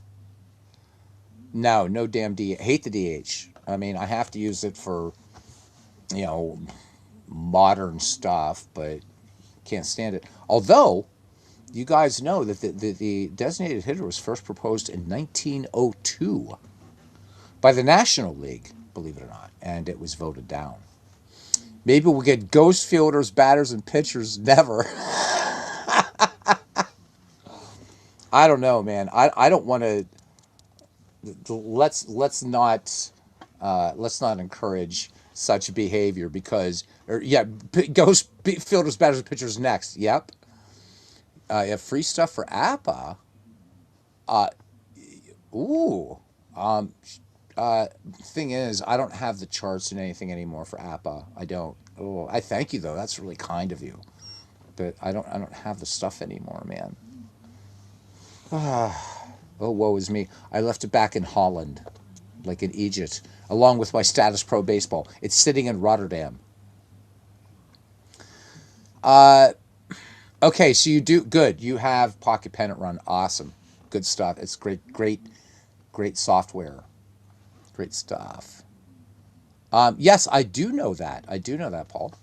Home team used to bat first. Oh, so here's one for you guys. So family member Philip Reynolds was looking for, and I told him it doesn't exist. He, oh, okay, then sure, yes, please, yes, please. Wow, now I have to, yeah, definitely. Um, what was I gonna say? Yes, so Philip is wanting to create a league with an eight-man lineup, and there's no DH, right? It's just eight men in a batting order, and I'm like, there's no baseball game that's going to let you do that. So I told him that, and we don't want Philip to go to heaven for a very long time. But when he does, he's going to have to sit down with Alexander Joy Cartwright and say, Alexander, in 1845, why did you decide nine men to a side? So that's hard coded into every baseball, any serious baseball game I know. Got to do nine. Got to do nine. So, oh my God, that's it.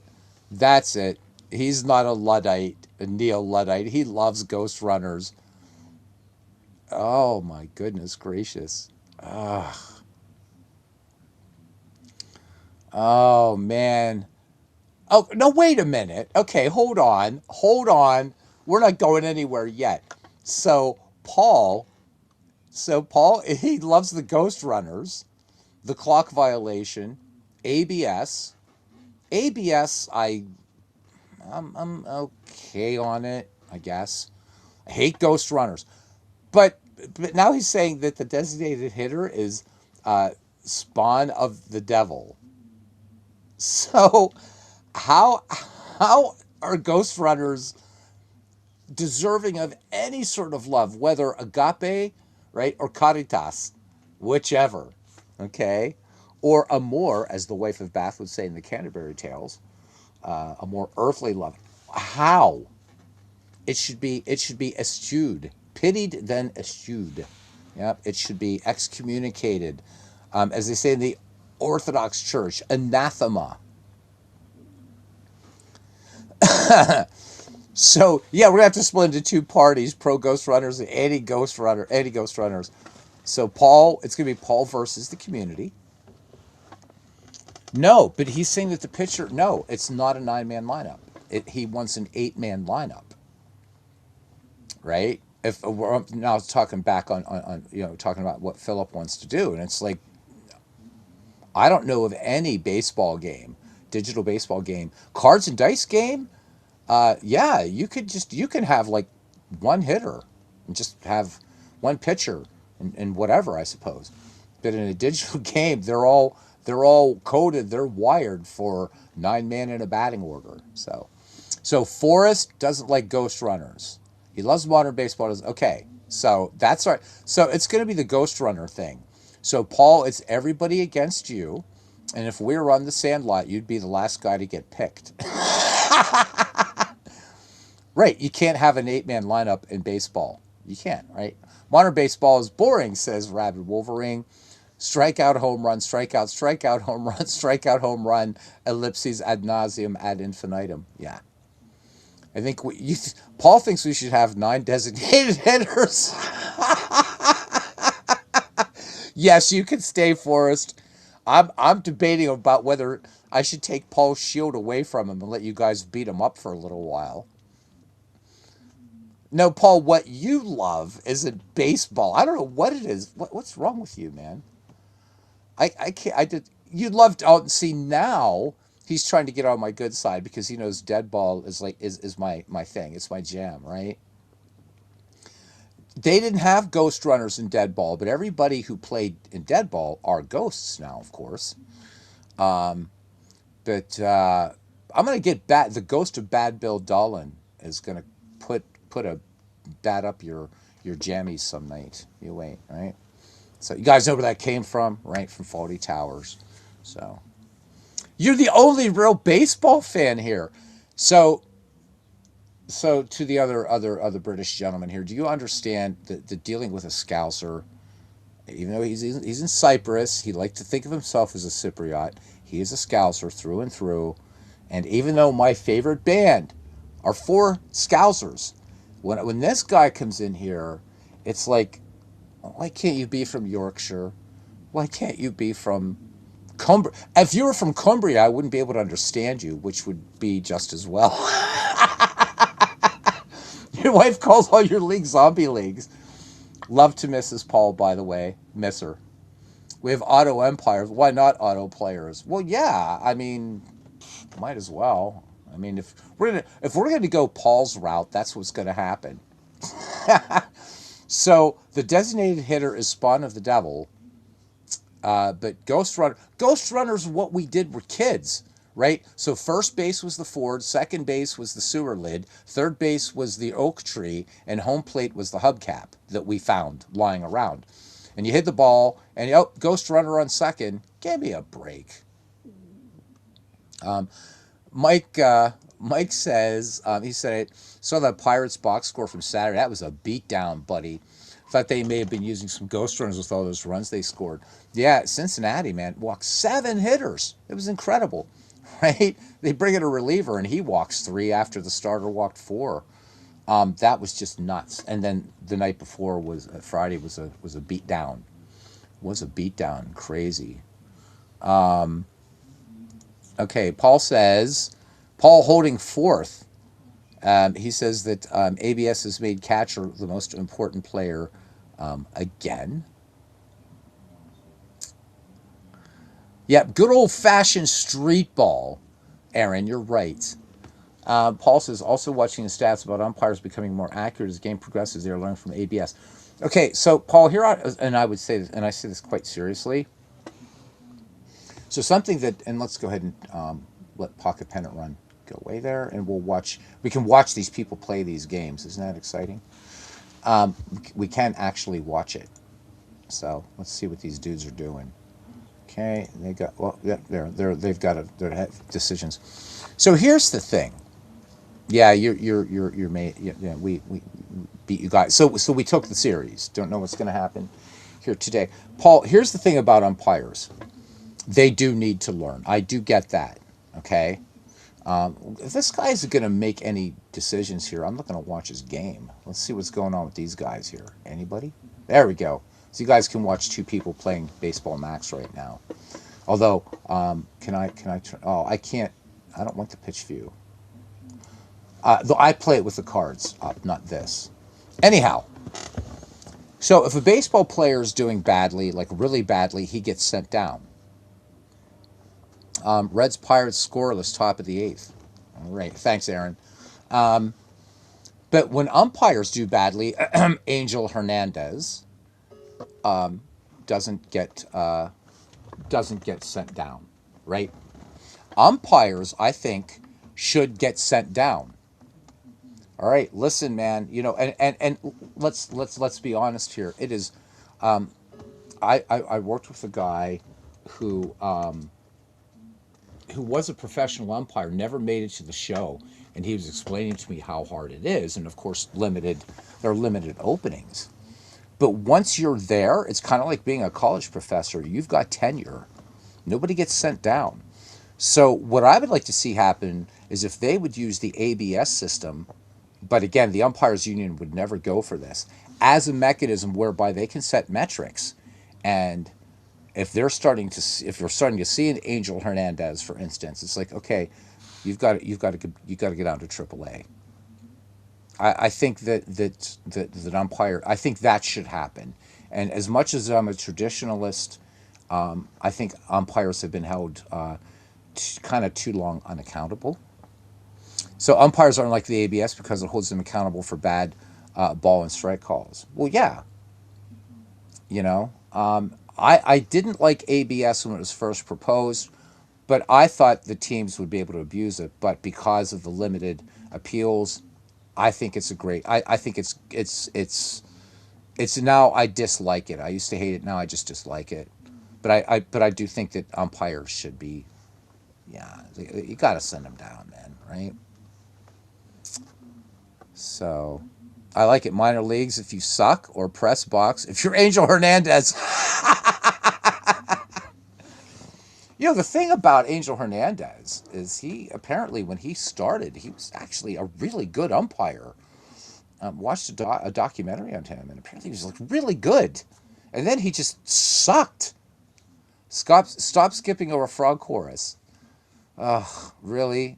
Now, so when Paul starts to lose arguments, then what he does is he starts having to go at the Beatles, and particularly at Paul McCartney. He has this deep loathing of Paul McCartney, and I don't understand it. I never will, but it's Paul, and I love him, but I especially love him because Mrs. Paul she is like beyond the greatest thing ever, except God, of course. And the woman is a veritable saint, and definitely married beneath her class. So, oh my God, don't put Angel Hernandez in the press box. So what was it? He was trying to sue Major League Baseball because of some sort of look. Yeah, there needs to be more umpires of color, but Angel, that wasn't why everybody. It wasn't because you were from Cuba that everybody hated you. I mean, what was it in that was a Chicago Cubs game, and you had an NFL guy calling out Angel Hernandez before he sang "Take Me Out to the Ball Game." I mean, at that point, if I'm Angel Hernandez, I'm like, you know what? Maybe I should just take up crocheting and just get the hell out of this game because I've got a football player. Was it a football player or a wrestler? It was one of those two things, one of those two types of athletes, whatever. And somebody's calling you out on your job. You're a Major League Baseball umpire, and in front of everybody at Wrigley Field, this guy's going off on Hernandez. Beautiful. Beautiful. Yeah, Macca's great. So you love Paul Up to Band on the Run? There's a song you should listen to from him, Paul. It's really, really, really beautiful. And it's called Some Days. And it's so Beatles, and it's beautiful. It is such a beautiful, beautiful song. First time I heard it, literally, just tear in my eye. Beautiful Day. It's on the Flaming Pie album, but just find it on YouTube. It's called Some Days. It's incredible, incredible album. So he's a football player and a wrestler. Okay, cool. Steve Mongo McMichael. All right, and an Irishman to boot. Love that. Maybe the Ghost Runners should have to crochet while on base to make it more difficult. So, but what's the stat that's even used, you guys?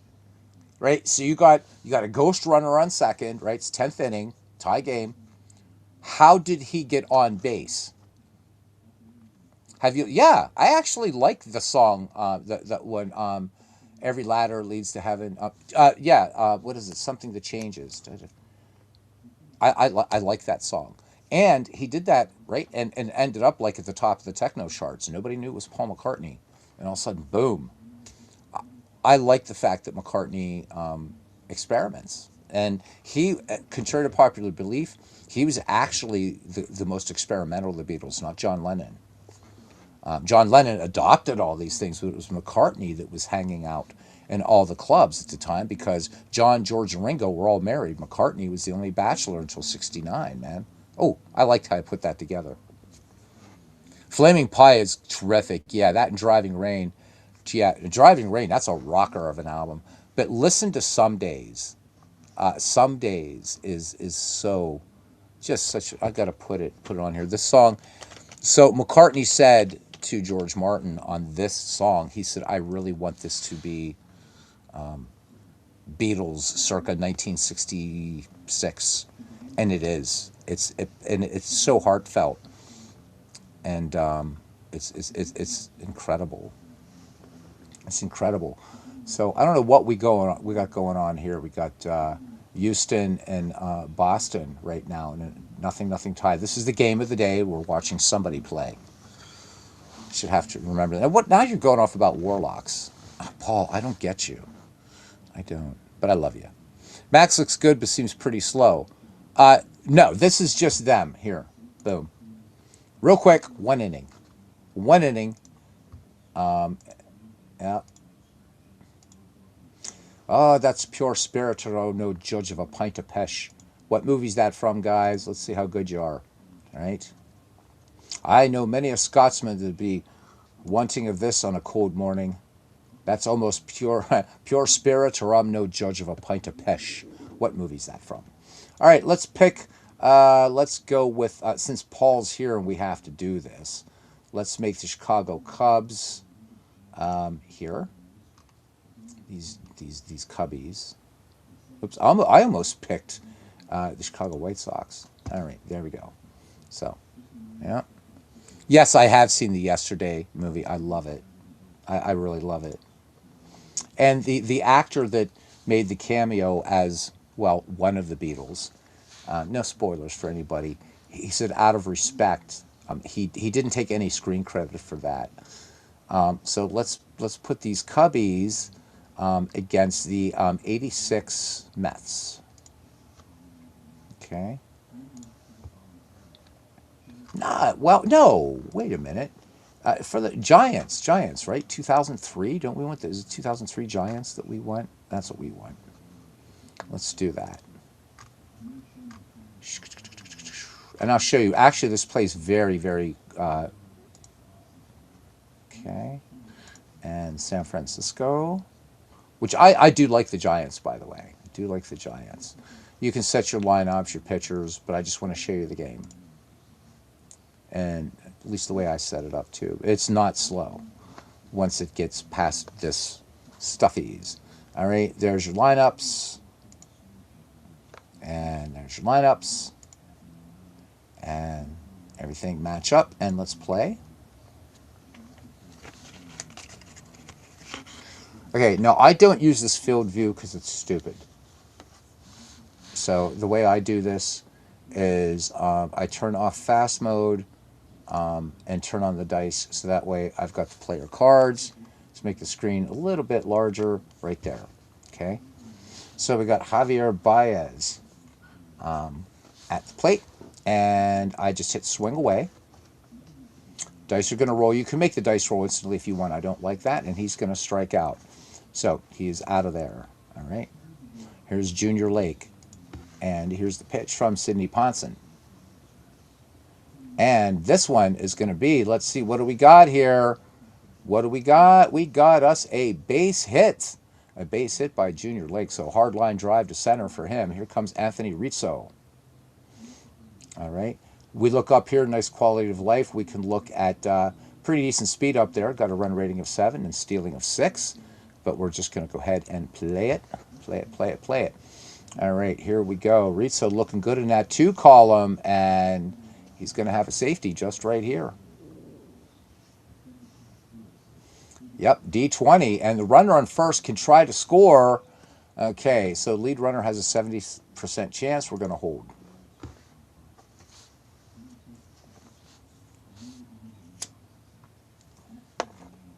And that's how fast it goes. You're not here. Yes, you are. You are here. You are here like a, yeah, guy at the end is a really good actor. Yeah, that's such a great, great movie. I've not watched The Maguires yet, but being an Irishman, of course, it's a must watch. Macca is your favorite solo Beatle, says Mike. But I would say Harrison's All Things Must Pass is brilliant as well. Lennon was way more hit and miss solo. He was. So the other night on Sirius XM, I have Sirius XM just for the Beatles channel. So full disclosure, it never goes off the Beatles channel ever. But I heard a live version of Paul McCartney doing All Things Must Pass, which is a beautiful song. And McCartney did it perfectly. George would be so happy. But yeah, McCartney definitely the most successful of the Beatles. Think about what he had to do to come out under the shadow of the Beatles with Wings and did it. Man, that took huge balls. Let's be honest. Sorry, Mrs. Paul. It took huge plates of meat. There we go. Do a Cockney style there. Yeah, we love to drag the Beatles into a Beatles discussion. Have a recent family member, and the dude has a Beatles channel, and he subscribed to the channel. I wanted to apologize to him and say, yeah, I love them, obviously, but I just needed a name for YouTube all those years ago, and somebody took Beatles forever, as you'd expect they would. So I'm like, okay, Beatles eternally, cool. Breaking out the old thesaurus. Anyhow, the only reason I'm rabbiting on is because Paul makes me rabbit on. Here's Luis Valbuena. So again, game goes along really, really, really nicely. Here's Chris Coughlin. All right.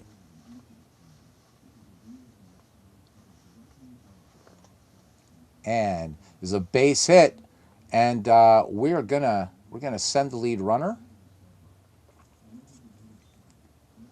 Should be fine. Here's the throw coming home, and we're gonna hold the trailing runner. They're not gonna cut it at this point.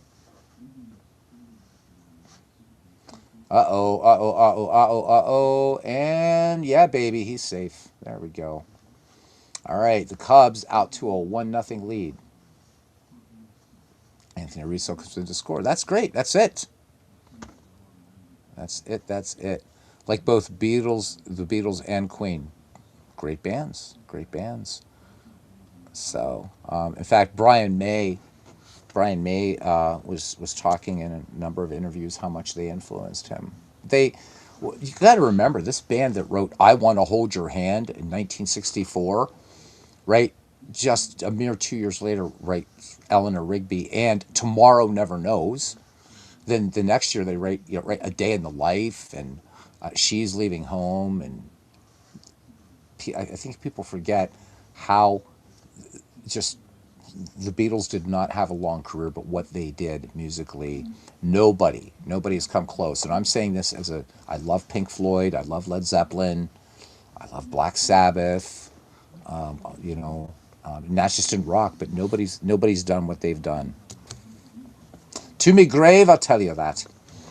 Anyhow, that is it. That is Strat Max. Plays quickly, does lots of good things.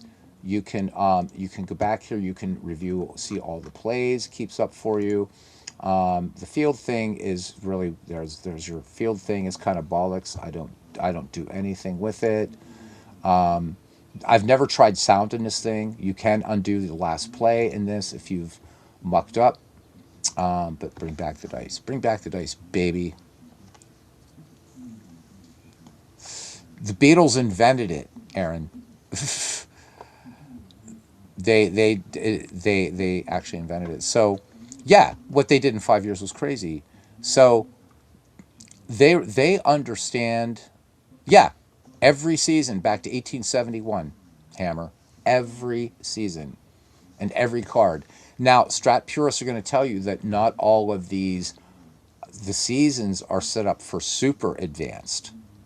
But if that's not a big thing for you and you're fine just playing a game of baseball, then I think you got something really, really an excellent project. And one of the things I love about Strat is, again, 90% of the time I can just see what's going to be going on here. Nothing like Sunday afternoon baseball. God, when did we stop playing baseball? We're doing this now for fun. But John, how you doing? John, he says greetings from Florida. Are you down on holiday, John, or are you working? John's like all over the place, man. So this is the man who does all the work and created the Discord and adds our channels and keeps everybody in line. Aaron says if you play the Beatles Revolution #9 reverse, it sounds like says "Turn Me On, Dead Man." Yep, so actually they started. They knew fans were on to that stuff, so it was really on purpose. But where they were really doing it, if you listen to the guitar Rain, which is one of the great songs in rock, if you listen to that entire guitar solo in Rain, it's backwards. So it wasn't just vocals; they did it instrumentally too.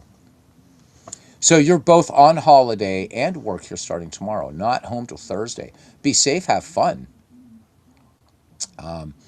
Backbeat, was good act. Yeah, so that got sued, that movie by the Beatles because they didn't get permission to use the name properly. So that's kind of a thing. Sam Mendes though is doing these movies about each of the Beatles individually. They're not documentaries so much, but Sam Mendes, of course, excellent filmmaker. Love Sam Mendes, and he's doing. So those are going to be coming out. It's going to be a movie about John, Paul, George, and Ringo. I don't know if Pete Best is going to be included in any of that or not. Poor Pete Best, huh? Oh, Monty Python. Pfft. Of course. I still want to do a movie night here some night. I'd like to try some Deadball era replays. Deadball's so much fun. I don't know how much experience you have in Deadball, but just a little friendly advice. If you play Deadball and manage it like a modern manager, you're going to get your bum handed to you. So you got to be aggressive and risky, but it's so much fun. It's so much fun. So, yeah. And that's the same with the 19th century, too. Beatles and baseball talk on a Sunday afternoon is pretty perfect. I have to agree with you, Mike. Now, if I had Kate Beckinsale sitting here with me, that would be perfection. Monty Python, Fawlty Towers, The Two Ronnies, Blackadder, so many great shows. So did you guys ever watch On the Buses? So the BBC never picked it up. And Evening for Hammer. BBC never picked it up. It was on London Weekend Television. They felt it was too lowbrow, but it just, the public loved On the Buses. So Reg Varney, Bob Grant, Michael Robbins. On the Buses is really, really fun. You can find it on YouTube. Good stuff. Nobody does, in my estimation, nobody does comedy like the British. The closest, I would say, so Mrs. Brown's Boys and Father Ted from Ireland, but the British, man, when it comes to comedy, whether it's the more understated stuff, you know, or say something like the Last of the Summer Wine, which is a lot more subtle, I think. Or you go the other way, go to Fawlty Towers, and again the two Ronnies, Dad's Army. I love British comedies, love them. Fry and Laurie. Fawlty Towers, actually, Aaron, I'm going to give you a gentle correction on that. Or Hammer, I'm going to give you a little gentle correction on that.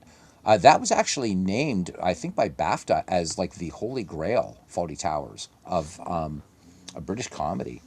It might be underrated in terms of people that watched it, but critically, it was incredible. And John Cleese said that the only reason that he and Connie Booth had stopped making the series was because he just couldn't imagine anything else that they could do with it.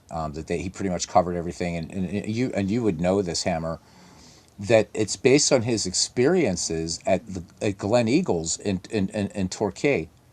Apparently, the gentleman, the proprietor there, was like nuts, like really, really nuts. And so, like the pythons, all the pythons left. Memory doesn't. I think they were staying there while they were getting ready to film. They were doing something, whatever. And everybody else left, but Cleese found this guy. His name was Carl Sinclair, I think was his name. Cleese found him so fascinating, he actually stayed, took notes, and out of that eventually came Fawlty Towers. Yeah, so you're on the buses fan? God, love on the buses. Love on the buses. Anna Karen, her just died in a house fire. Was that about 4 years ago? But loved on the buses. I mean, so what if it's lowbrow? I don't know why the BBC. Why they just didn't pick it up? I don't understand. But London Weekend Television, and it ran for quite a while. I love on the buses. I really do. What was the one I just watched the other night? The Cistern. That was funny. Just what a great cast all the way through. Yeah, love it. I'm gonna make a British comedy channel. I do, man. I love them to death. Love them to death. Yeah, on the buses is so funny. It really is. Again, it's very, very lowbrow. It's very working class. Nothing wrong with that at all. And you know, it's just fun. It's just fun. You know. But I guess isn't it Last of Summer Wine is the longest running British comedy. It went for like what 4 decades or something like that. Because Frank Thornton, who was in Keeping Up Appearances as Captain Peacock, was also in that in Last of the Summer Wine. My folks turned me on to Last of the Summer Wine. They have them all. Yep, British comedy's hilarious. It is. It's funny, funny. And when you go back way back, so the Beatles used to talk about. They used to watch, like the Goon Squads. They were, Peter Sellers and Spike Milligan and just the British, and of course British drama is incredible too. But comedies second to none, baby. And Forrest he's trying to get us back onto baseball. Or did somebody ask you who your team was? No, I just see Padres there. So okay. Never understood why it was not taken up for more serious. Yeah, it was just that John Cleese and Connie Booth said we kind of took this as far as we could take it, and but I love it. And you know what, Hammer? It's also in the Internet Archive, by the way. Um, I can't tell you how many times I've watched that series, and it just never gets old.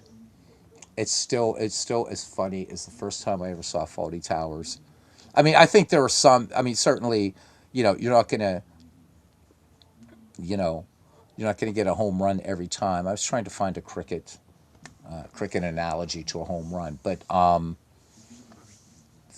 so the anniversary was like, but like the Germans could very well be the quintessential for me, the quintessential Fawlty Towers episode. But they're all very good to absolutely fantastic. Peter Sellers, what a genius he was, huh? Peter Sellers, yep. Apparently never broke character on set or off, but brilliant man, Peter Sellers. I think for most Americans, they know him from the Pink Panther movies, but phew, just scary genius, a scary, scary genius there. Yeah, so there we go, man. Pirates 1, Reds nothing in the bottom of the eighth. Go Bucks. We're going to go ahead and close out this game. Boop, yep, confirm. But anyhow, Hammer, this is very, very, very easy to set up. I would say just have some fun with it. You know, you want to. Oops, I don't even know what I clicked there. See, Paul gets me all nervous and upset. So there. Let's play the All Star game, and you can just pick your year. And well, we've had enough in 1971. I don't know. 1963, was that a good All Star game? I have no idea. But it's that easy. I mean, it's crazy what this game offers you. It would be fun to just pick an all-star game some night and have everybody sort of somebody manage the National League, somebody manage the American League.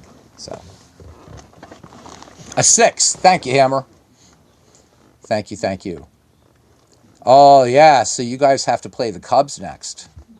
Yeah, well, we dealt with them before earlier in the season. So, gentlemen, that is it, at least for today. We'll be back with some baseball tonight. And it's probably going to be Baseball Max 19th century. So that's probably not going to draw a lot of people. But I want to do some 19th century. And I just want, because I've never seen anybody play Strat using 19th century teams. So probably going to be the Providence Grays of 1884 versus the 1894 Baltimore Orioles. Cubs are doing well. They are. Pirates making a big statement, taking a series. Well, we took one from them. We took one from the Brewers, and that was huge because we don't like the Brewers. Sorry, Nathaniel, if you're around, but we're we're not we're not fans of them. All right. Oh, thank you, Rabid Wolverine. Jeez, he says I'll be here for sure. Love the stream. Only one you do live, man. Thank you so much. Again, it's gonna be 19th century baseball. And Giants are leading 1-0 top of the eighth. How are they doing this year, by the way? Let's check in here. Because for a while it looked like so Tampa Bay. Tampa Bay is a tough team too. So I saw at one point the Padres caught up to the Dodgers. Where are we in the national? So they're only a half game out. Good for San Diego. You got to be happy about that. And both the Dodgers and the Padres right now on a 4-game losing streak. Bucks in the cellar right now, but everybody's above 500 in the National League Central. Take it for what it is. Braves running away with the NL East right now. I realize it's early, but geez, look at the Athletics. What the hell is happening there? Okay, they're 17 and 16, but the AL West is a weak division. But geez, look at them. So now I got to see how the Colorado Rockies are doing. Okay, the Rockies are doing Rockies things right now. They're under 500, but look at that. Cleveland and Detroit and Chicago. Look at that dogfight in the AL Central. And wow, pretty cool. So the White Sox on a 5-game winning streak. Incredible, man.